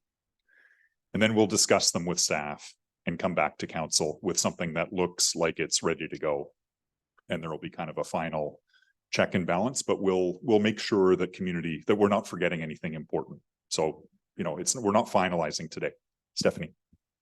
We were chatting about this earlier. I'm sorry, it's a tad bit off topic, but like considering how many people actually gave feedback out of the number of permanent residents here. Like that's a huge concern, right? It's a very small amount. So how do you capture everyone else? And what do you do with this? Because do you need 50% of the population feedback? Do you need 62? Like it's a big concern. And I know we all spend time in our own wards talking to people about this stuff all the time, but like how do you take this and do something that is supposed to be for everybody when this little bit of info, you got this little bit of feedback from a very small group of people? Okay, let me tackle that a little bit. So I've done quite a few of these, so has Steve. And the level of community response can vary quite widely. If there are big hot button issues, you get a big response. Like you get a lot of people responding. If people are either relatively happy or ambivalent, you get a lower response. So just by way of example, we did the strategic plan for Quinte West, which is Trenton and various surrounding communities, which is 50,000 people. We got, I think, about 200 responses to the survey. We did another one for Sioux Lookout, which is a community up in northwestern Ontario with a community of maybe 5,000. It's probably more like 4,000. And we had, I think, 380 responses to that one. So there were issues that people wanted to talk about. When we go into a process like this, the important thing from our perspective is that we get the word out that this is happening and give people an opportunity to give their input. We put out an online survey. We do a town hall meeting, we have focus groups, and we basically say, if anyone has anything to tell us, please do. It's kind of all we can do, but of course, also, councillors have been out on the hustings talking to people. Beyond that, I'm not sure what else we can do. How valid is it? Well, we'll never really know, but I guess there will be an election coming up, so yeah. If you get it horribly wrong, I guess you'll all be out. True, but that's not for 3 more years either, right? People's opinions, ideas change constantly. It's the ambivalence that concerns me, right? Because you could have somebody be ambivalent for 3.5 years and then all of a sudden they have a laundry list of stuff. Well, you can't say Why didn't you come to me 3 years ago? But then there's no time to even just, you know what I mean? Like I love stuff like this. I want to be clear with you. I love stuff like this, but I also want it to be usable information and data that is reflective of the people. And I don't know how much of this was Ward 1. No idea. It's my ward, right? So these are just the kinds of things that I think about when I see stuff like this. It's just some feedback. So, But we did have a focus group. And the NFLA was part of that focus group, and they represent thousands of seasonal people. And their mandate for that focus group was sent out to all the cottage associations. And they were agreed upon, and those associations had feedback. So they may not have done the survey, but the NFLA represents thousands of people. So if you look at it at that point, that's a pretty good turnout. Sure it is, but I also get lots of feedback from people in Ward 1 who belong to lake associations who say they're not that engaged. Some of them don't even know how to be engaged. Right? So it's just feedback. The best form of feedback is this, isn't it? It's not, did I get 10 emails today from my constituents or did I get 100? It's this. This is the point of it, is to talk to people, right? So when 10 people show up at a focus group and one person says, I'm representing thousands of people, but are you? This is Okay. just my concern. So at this point in time, this is the best information we have. We went out, we advertised, we set these various groups up. This is what we got back. Some of them are wound up into one opinion, which is the NFLAA and so on. Others are individuals. But as part of our jobs, we are constantly talking to people. And even though this is written down, we know what this stuff is already, or a version of it. And we may learn little nuggets out of it, and we can always change if we have to. And that's one of the reasons I like going to the lake associations, especially the AGMs, where we say, we're here, ask the questions. What do you want? Tell us what it is. And so far, we haven't run into anything that we can't handle and that we aren't doing. People just want to know, when's the road getting fixed? When are all the weeds being cut? When's the brushing being done? They're happy. And it's our job to make sure they stay that way and to listen to what they have to say. And I guess the thing I'd add is that, ongoing communications, seeking community involvement and input that's an ongoing thing. I mean, I hope it's going to come up. It is, and it's actually our individual responsibility. It's not the responsibility of the township, it's mine and it's us, right? So if your people in your ward are not talking to you, there's a problem. But that's got nothing to do with this. I find this stuff so interesting. And I always look at how many people out of how many people actually answered it. I guess I wish my comments are based on, I wish there were more people that filled out the information. That's all. It's not a slight to anything. It's just interesting to me. Yeah, we always wish there were more.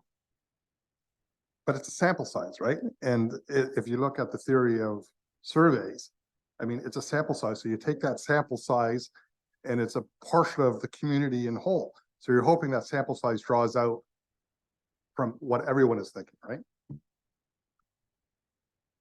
Just going to add that it's revealing that none of you were terribly surprised by any of the stakeholder engagement activity. You've all had feedback when you're campaigning. You get feedback every day when you're out running errands. So it's consistent. I don't get the impression at all from reading the reports that Steve has tabled, looking at the survey results and the process. I'm not concerned that there is some different perspective that's out there that's going to bite everyone in the ass. I really don't think that that's the case. But having said that, I mean, I have not yet worked with a municipality where engaging with the community was not one of the key things, right? And improving on communications, making sure that the message is getting out there. That is always has to be something that we aspire to. And you're never going to get it perfect. Okay, so we've got, this is C, vibrant, prosperous community. And if we just did group 4, I guess okay, so this is going to be group 2. Who's the spokesperson for group 2? It'd be me. What we had was investigating partnership opportunities. We kind of got really specific to the point items, I guess, maybe in error rather than overall, but when we looked at emergency services, we referred to training and enhanced recruitment retention measures. We talked about investigating grant opportunities that may also have partnerships. So a lot of this we found were more partnership based.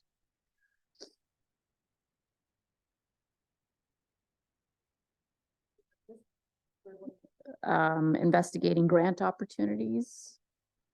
So potential partnerships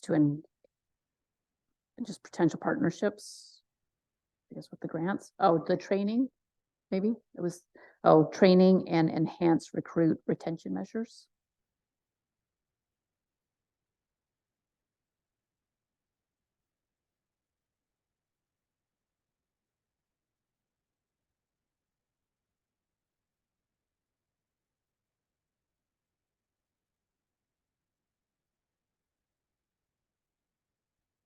And then when we looked at sort of the services for seniors and the health, just ongoing support.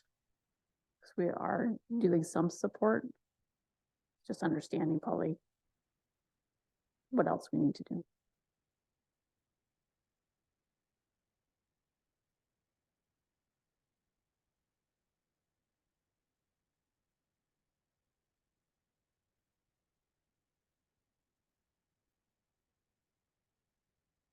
Okay.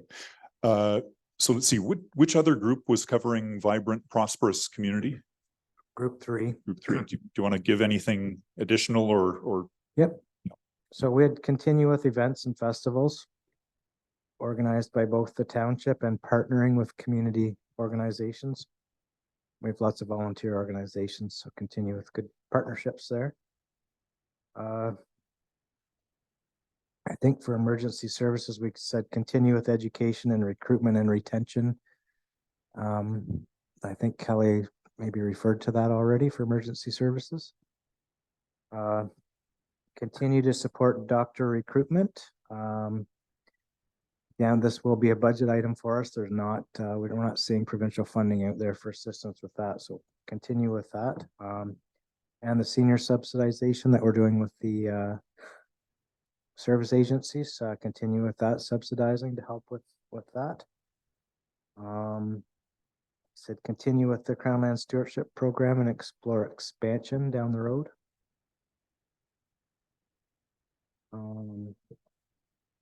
Continue with our Crown Land Stewardship Program and CLSP and expansion down the road. And I think the EDTF is looking at municipal campgrounds as a long-term goal, a potential municipal campground. So that's felt a good initiative. And again, continue to support our two agencies, our Land O'Lakes and Rural Frontenac for the seniors funding subsidies for help assistance.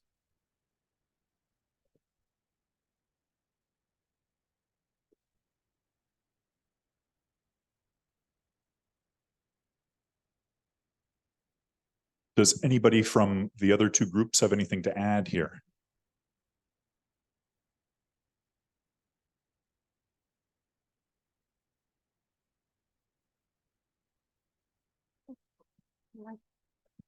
Go ahead.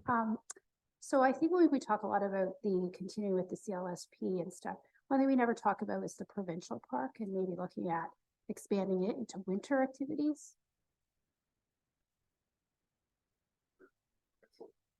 We have a big provincial park in North Frontenac, Bon Echo, and a few years ago they talked about opening it in the winter, and then it kind of went away, and that's something that we could look at to do more four-season stuff.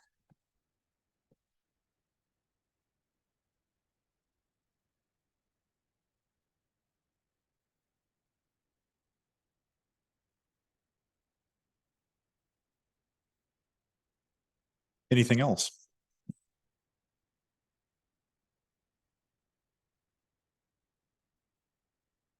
Okay.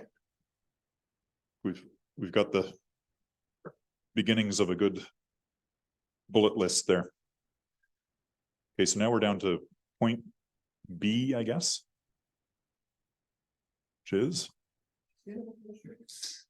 sustainable core services. So let's see, we've done groups 2 and 4. Let's jump to group 1. I'm pretty sure did this. Yes, we did. We spent a little more time talking about A than we did B. So can we? We'll come back. Perfect. Okay, so under the support economic and business growth, providing an actual tax incentive for business to start up in North Frontenac, expand, whatever the case may be, because we talk a lot about businesses like having somewhere to go, but there needs to be some incentive to expand. Because you can't stay in the same place forever.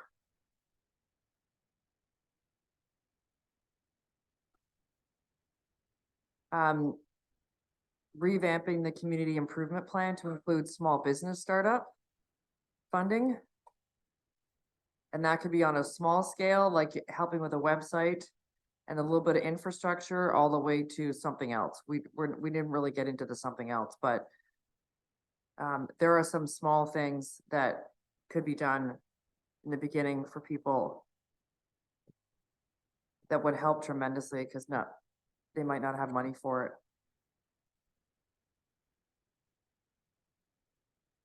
And then the third thing was to maintain the qualified staffing we currently have to support business growth and economic development.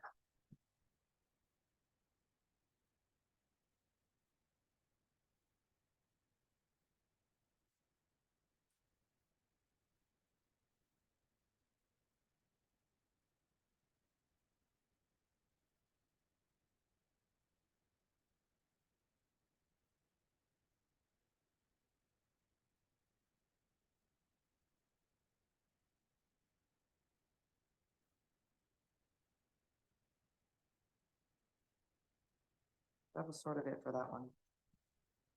Okay. So the other group that Could I just make a quick comment? I'm just Yep. concerned about the first bullet of tax incentive. I have to be very careful with the municipal act. We can't do bonusing. So I certainly wouldn't want to see it as a bullet item. I think some of that thought process could be incorporated into the CIP. But I think we'd have to be very cautious not to have that as an actual bullet item, a tax incentive, because there's some legalities about that. Throw that out there and people who actually know what they're talking about can fix that. It has to be incorporated in the CIP, that's all. That's just like Kelly just said. If we remove the word tax, does that work? Can we just say incentive, provide incentives? Yeah, I mean, I think it falls within the CIP. It's all the same. I think that there's an editing process that's going to happen, and we'll take these ideas and just make sure they're, worded in a careful way where they're not roping you in, getting you in trouble, too specific, that sort of thing. No. Okay, so we had another group that was working on this. Yeah, that was group 3. So John and Darwin and I, so we talked about CIP as well. That's a community improvement plan. Continuing to devote money towards that and invigorate the plan. So similar to what Stephanie just said, look at, it's great. We did 2 years ago, I think we did 2 years ago, and it's really taken off since we reinvigorated it. So that's great. We talked about keeping the DTF in place and our economic development officer position. And to ensure that they're all kind of working on the same page towards the same strategies that are developed.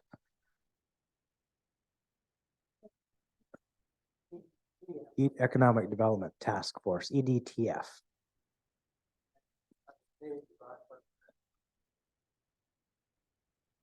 So we talked about affordable housing, so that we do some exterior maintenance subsidization right now for seniors. A little bit, it's pretty minor, but it's part of our program we have with our 2 local service agencies. So continue with that, but we're support more homes on a property for making it, what I think we do. I know, Tara, this is, I don't know enough about this portion. So we know that that's been changed in recent years, but we're not sure, as a group, we weren't sure exactly how that impacts things, but and then we talked about, again, continue to expand. Oh, winter maintenance, continue to expand our parking areas, etc., to encourage our more 4-season initiatives and opportunities.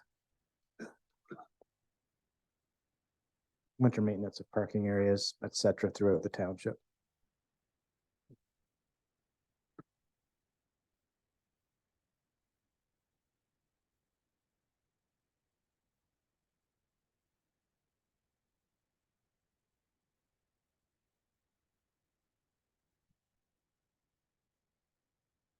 That's your list. Okay.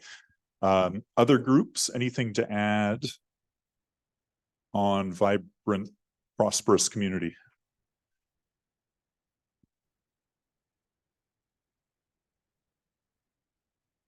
Okay. We have a preliminary, oh, sorry, go ahead, Stephanie. Sorry. Under the affordable, are we sorry? What are?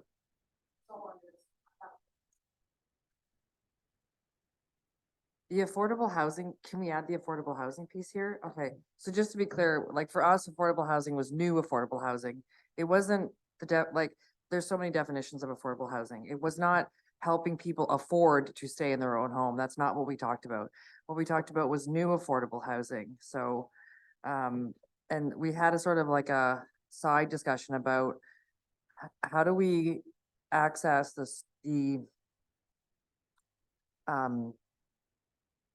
services we have in this township. We have lots of people who build here, lots of very smart, talented people who build around here. So how do we get them involved? Well, maybe it's time for a discussion about how we do that, right? Obviously, it's going to cost money, obviously. We're not unaware of that. But, Brooke made up a good point that we need to start like right here with an idea. And then the people we already know that might want to actually do this and help the community if we're going to look at affordable housing. That's kind of where that discussion went, like start here. Not why are we looking out there for someone to come here? And Fred made a good point that, 20 years ago, we were sort of labeled as, why would you want to go there and build? I realized that was 20 years ago, but you never know, right? So that's where the discussion went. Like, we've got all these smart people right here. There's lots of red tape, I get it. And to Corey's point earlier, I don't understand all that stuff. That's not my responsibility anyways. But it starts with an idea. You can just put down, investigate private-public partnership.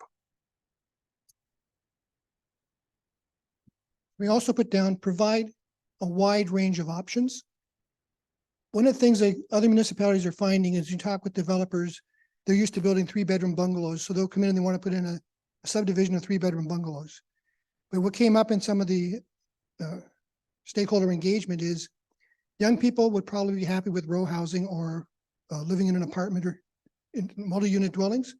Tiny houses are of interest to people. There are some challenges with them, but so if we keep it general, provide a range of housing options and investigate public-private partnerships. Does that cover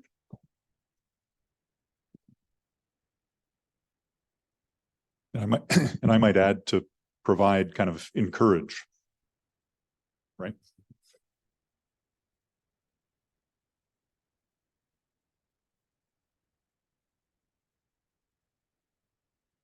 Anything else on, what is it, vibrant, prosperous community?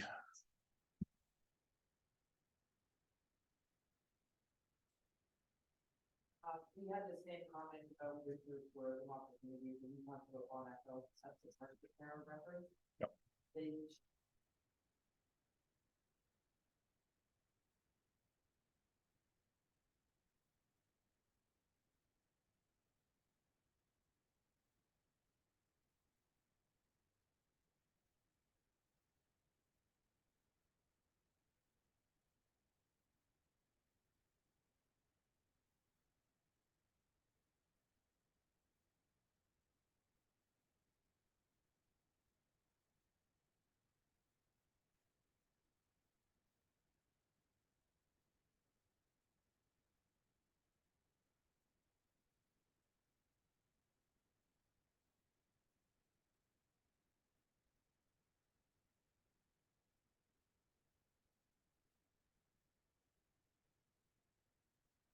That's interesting, is it? And as I hear you say that, it's the collaborating with others that is coming up. And I think it actually kind of comes up multiple times in here.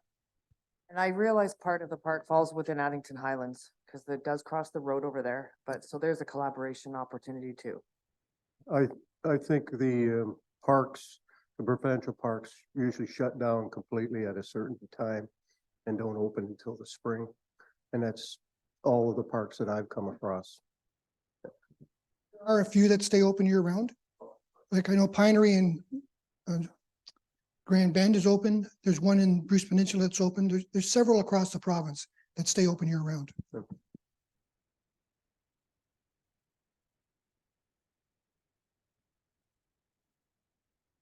Okay, I think we're gonna go forward, Can I back just make one to, point quickly before we move on about the Yep. park stuff?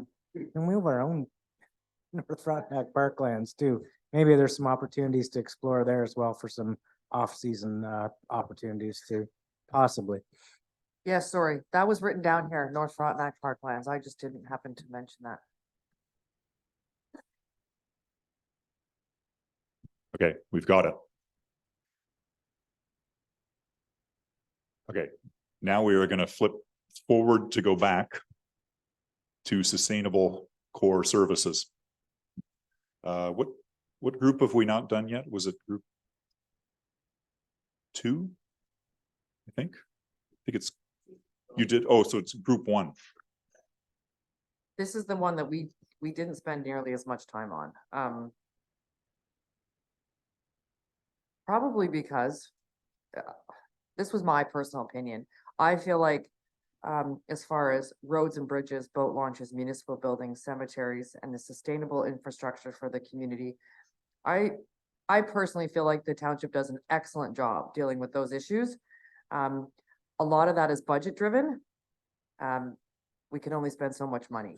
You know, people complaining that the roads aren't plowed correctly. That's pretty vague. So, you know, under roads and bridges, especially the boat launches and municipal buildings and cemeteries, I have very rarely, if ever, had a complaint about this stuff, and it's all budget driven. So I guess in a general sense, under some of that, you would put that you just there needs to be appropriate budgeting. It's not an appropriate staffing. I'm not, if someone else has got a better idea, please. We didn't spend enough time on this one, to be honest.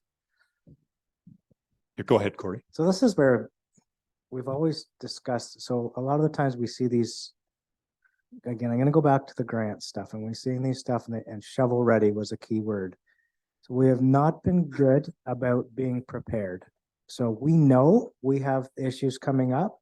We should spend that money, have that engineering done, have those ready so when that grant comes out, we've got a study that said we need this is how much it's gonna cost, and we're ready to go, and this is how we're gonna do it. So we should be taking some of those top priorities, spending the 5 or 10 grand, having those studies done, the engineering completed, and then we've missed out on that for a lot of years, and I think we really need to get better at that. I know it costs money, but at least we're ready for those grants, because we don't get them if we're not ready. So I think But that this is where the strategic plan comes in, Corey. So we are ready for that? I mean, we have to. no, we're not. And that's No, what I'm I'm saying, well, saying. we get ready for that. That's what I'm saying. We need to be ready for it. I We agree need, with you. I'm right, agreeing and with this you. is where our asset management plan will also kind of focus into this as well. But yeah, we need to get better Yeah, at doing We this. And spend some that- money to get some money. That's right. I've wordsmithed this to say, continue to invest in municipal infrastructure and be prepared with shovel-ready projects when funding becomes available. Absolutely. And I'm sure Kelly will agree immensely on this, but maybe Kelly, do you have any comments about this one? This one, obviously, as the treasurer is always the the category that we struggled to keep into our previous sort of plans that we had, just because that's where most of our spending is. So I mean, I think it's highly important because that's where the money's being spent. So I mean, I think both of those certainly tackle sort of the need. I look at this and I think, yeah, it's probably 80% of what you're spending, and you know, really don't have a lot of choice. It's going well. So I saw Steve write the word continue and I thought, yeah, continue. I guess yeah, sorry, I'll let it, is there more to add? Go ahead. Okay, so we did this one as well. We wanted to highlight direct communications with provincial government when available. And then continue to keep line of communications open. We talked about the AMP and the increased funding, so I think you've covered that up there. Review the municipal hall governance.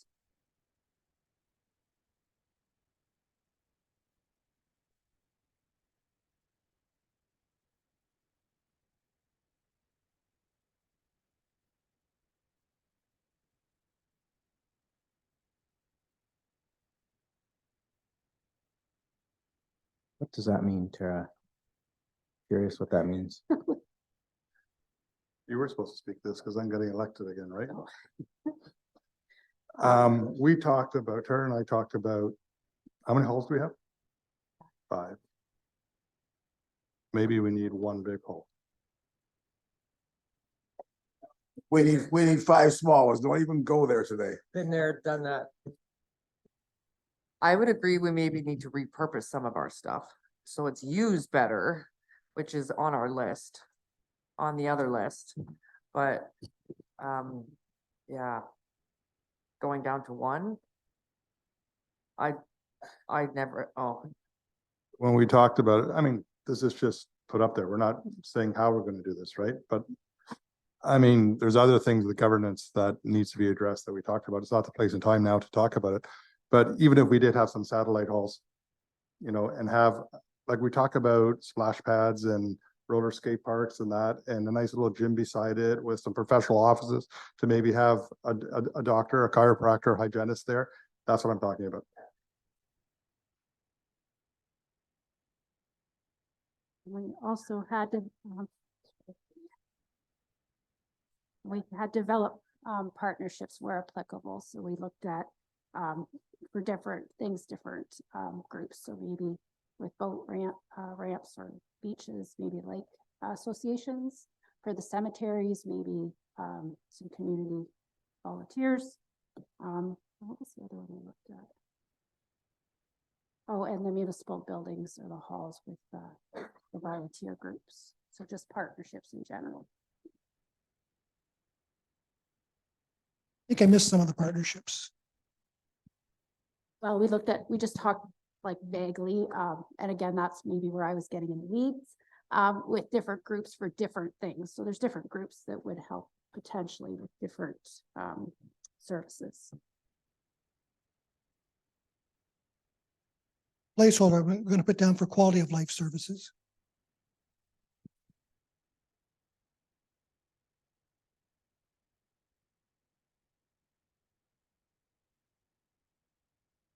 Anything else for sustainable core services? I think I'm opening it Yeah, up to. there's one thing that we really haven't talked about, and we really should, because it's not a 4-year project, it's not a 10-year project, it might be a 20 or 30-year project, but our waste sites, you know, where we're going in the future with them. to get a new dump, what do we do with it? That's not an easy thing. That's a huge process with the ministry. And it's something that we need to start thinking about in the future. Are we gonna look at, energy, waste from energy, energy from waste, partnering with the county of Frontenac, other municipalities? That's, I go to the dumps and I know the consultants say we got 30 years life. I was at Plevna dump the other day. I don't see 30 years of life in there, but anyway, it's something that's we're gonna have to look at. It's gonna take a long process to do, and it will probably be not this council, but other councils, but the process has to start soon. So.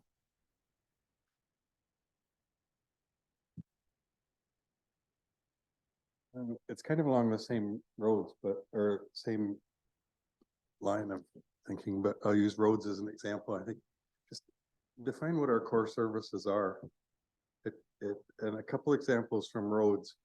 We're maintaining our hard surface network, but we have a policy we're not expanding that. We're always getting these requests for more surface treatment, more hard surface, but we've decided our core service is maintaining the hard surface we have. And I think the other example on roads, and this one is coming up recently.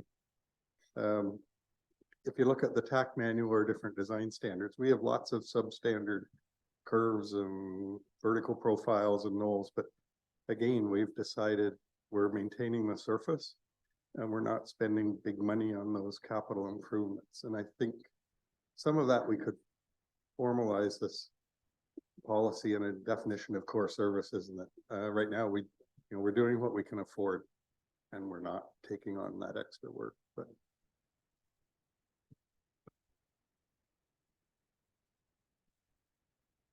anything else for sustainable core services?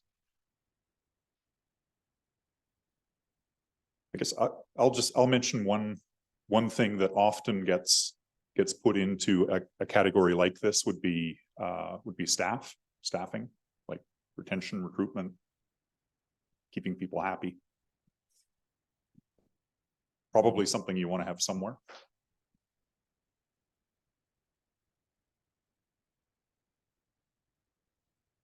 And as I say, we don't sort of take this and say, okay, there we go, the strategic plan is done.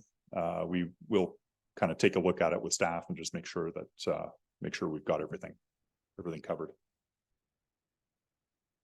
I think we're good. What's next?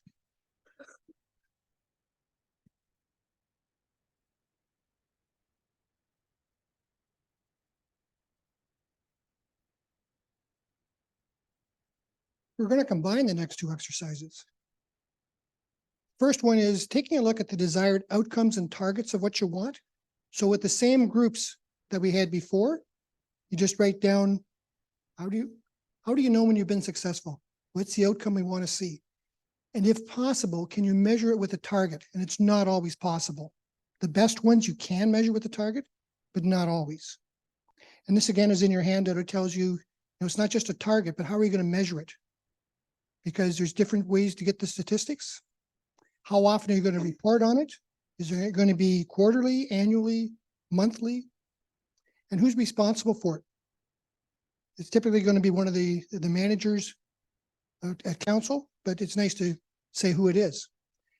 So the reason we're combining this is the next exercise is, do you have the resources to do the things you want to do?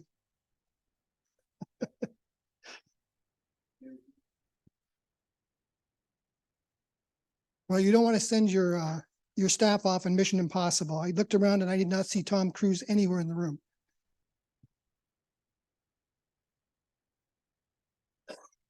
But if you'd like to make it easy for you, we'll give each group one of the sheets.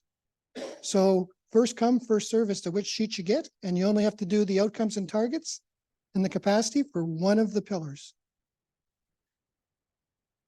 And to be finished by 1, we'll need you back here by about 10 to 1.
So I'm gonna go barreling ahead because I know we've got a hard deadline for 1 o'clock, which is only, what is it, 7 minutes away by my watch? 8, 10, something? Okay. So anyway, we're gonna finish quickly. So, I guess first point is all groups, please hand your notes into Steve. In fact, here, I'm gonna take that right now. Take that away. Thank you. Yeah, we'll take those too. Okay. Are you gonna make me read them though? Cause I can't. No, we're actually not. We don't have time. So I guess, let me just say, this is an extremely hard exercise. Like, we could give you a day and a half on this exercise and it would still not be finished because it's hard. So we've worked with a number of municipalities on this type of stuff. I'd say it's always unfinished in a way. There's a thing that we refer to frequently. It's called the OMBI, Ontario Municipal Benchmarking Initiative. It was done maybe 8 or 10 years out of Queen's University. Worth looking up. Really excellent stuff. There are a number of municipalities that have done like very robust benchmarking initiatives that have, or, you know, measuring impacts and successes and what have you. And that can be like, it can be $500,000 sort of enterprise just figuring it out and take multiple years. So, you know, the fact that you weren't necessarily able to solve everything just now, that's okay. But so Steve had suggested, instead of taking up the stuff that you came up with, let's have a quick round table about what you were having trouble figuring out how to measure. Just open it up to the floor. Anyone who has a few things to throw in. Corey. So group 3, we were, I think the one we had the most difficulty with was the affordable housing. Yeah, what to aspect. do next? Yeah, and where, I mean, again, we talked about, you know, we have seniors housing money from the county to deal with down the road, and that's been a real issue, a problem for us. We invest provincial private partnerships, public-private partnerships. We sort of did that when we put out an RFP for seniors housing. It didn't work out for us at that time. And again, exploring the different opportunities with housing. There's so much stuff with the building code there, and so many that it really hampers that. So we know there's issues. So we just really struggled with coming up with all of that. That was just a tough one for us to talk about. Okay, excellent. Others?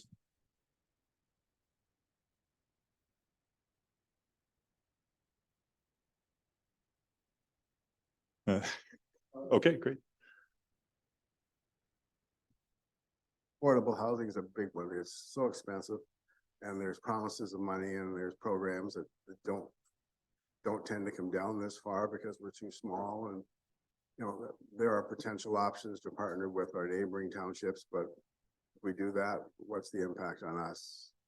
You know, that sort of thing.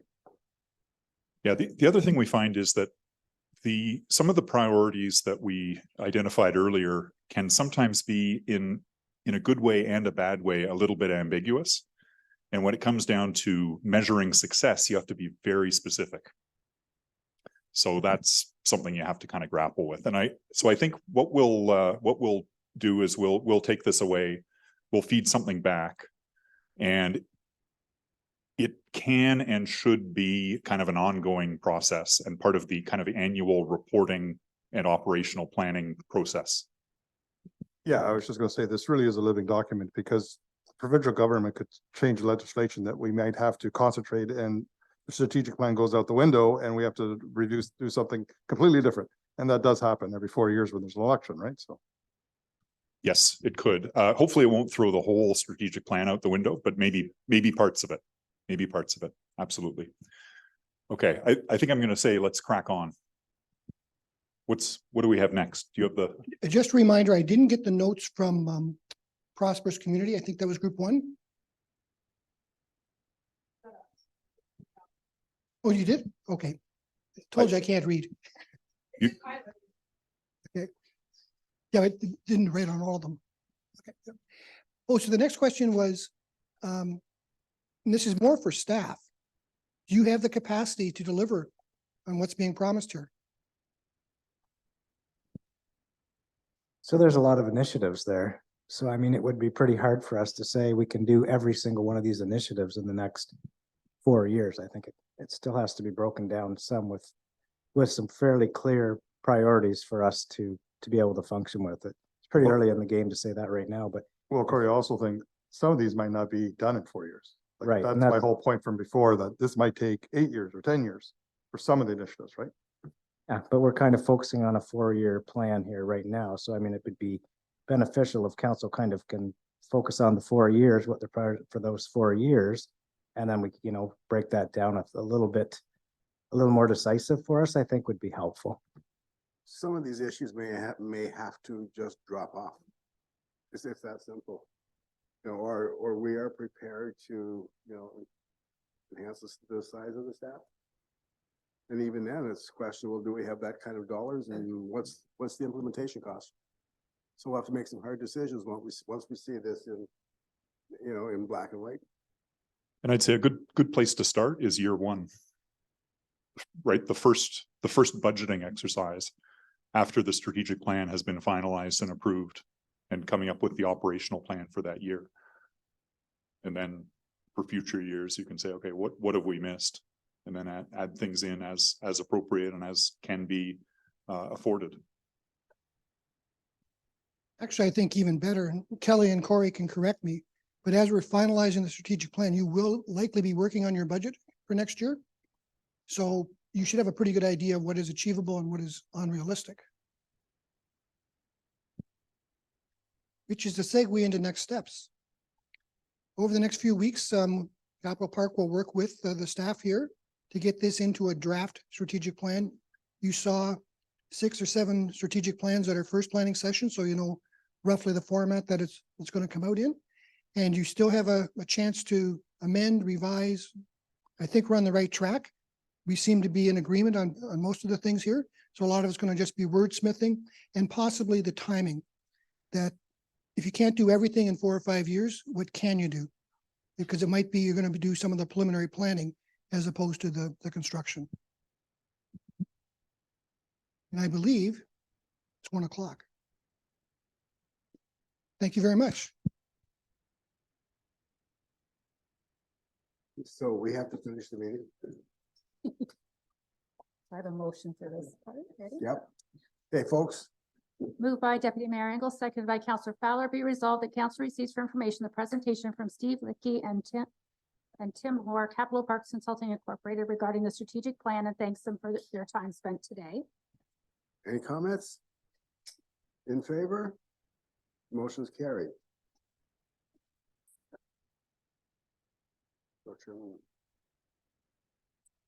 Moved by Deputy Mayor Engel, seconded by Councillor Fowler. Be it resolved that council receives for information the Chief Administrative Officer's administrative report entitled Short-Term Rental Discussion for North Frontenac Strategic Planning Session.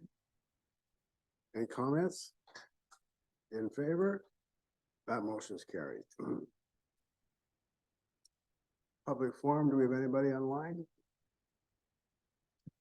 So if you wish to speak, you can just use the raise hand feature.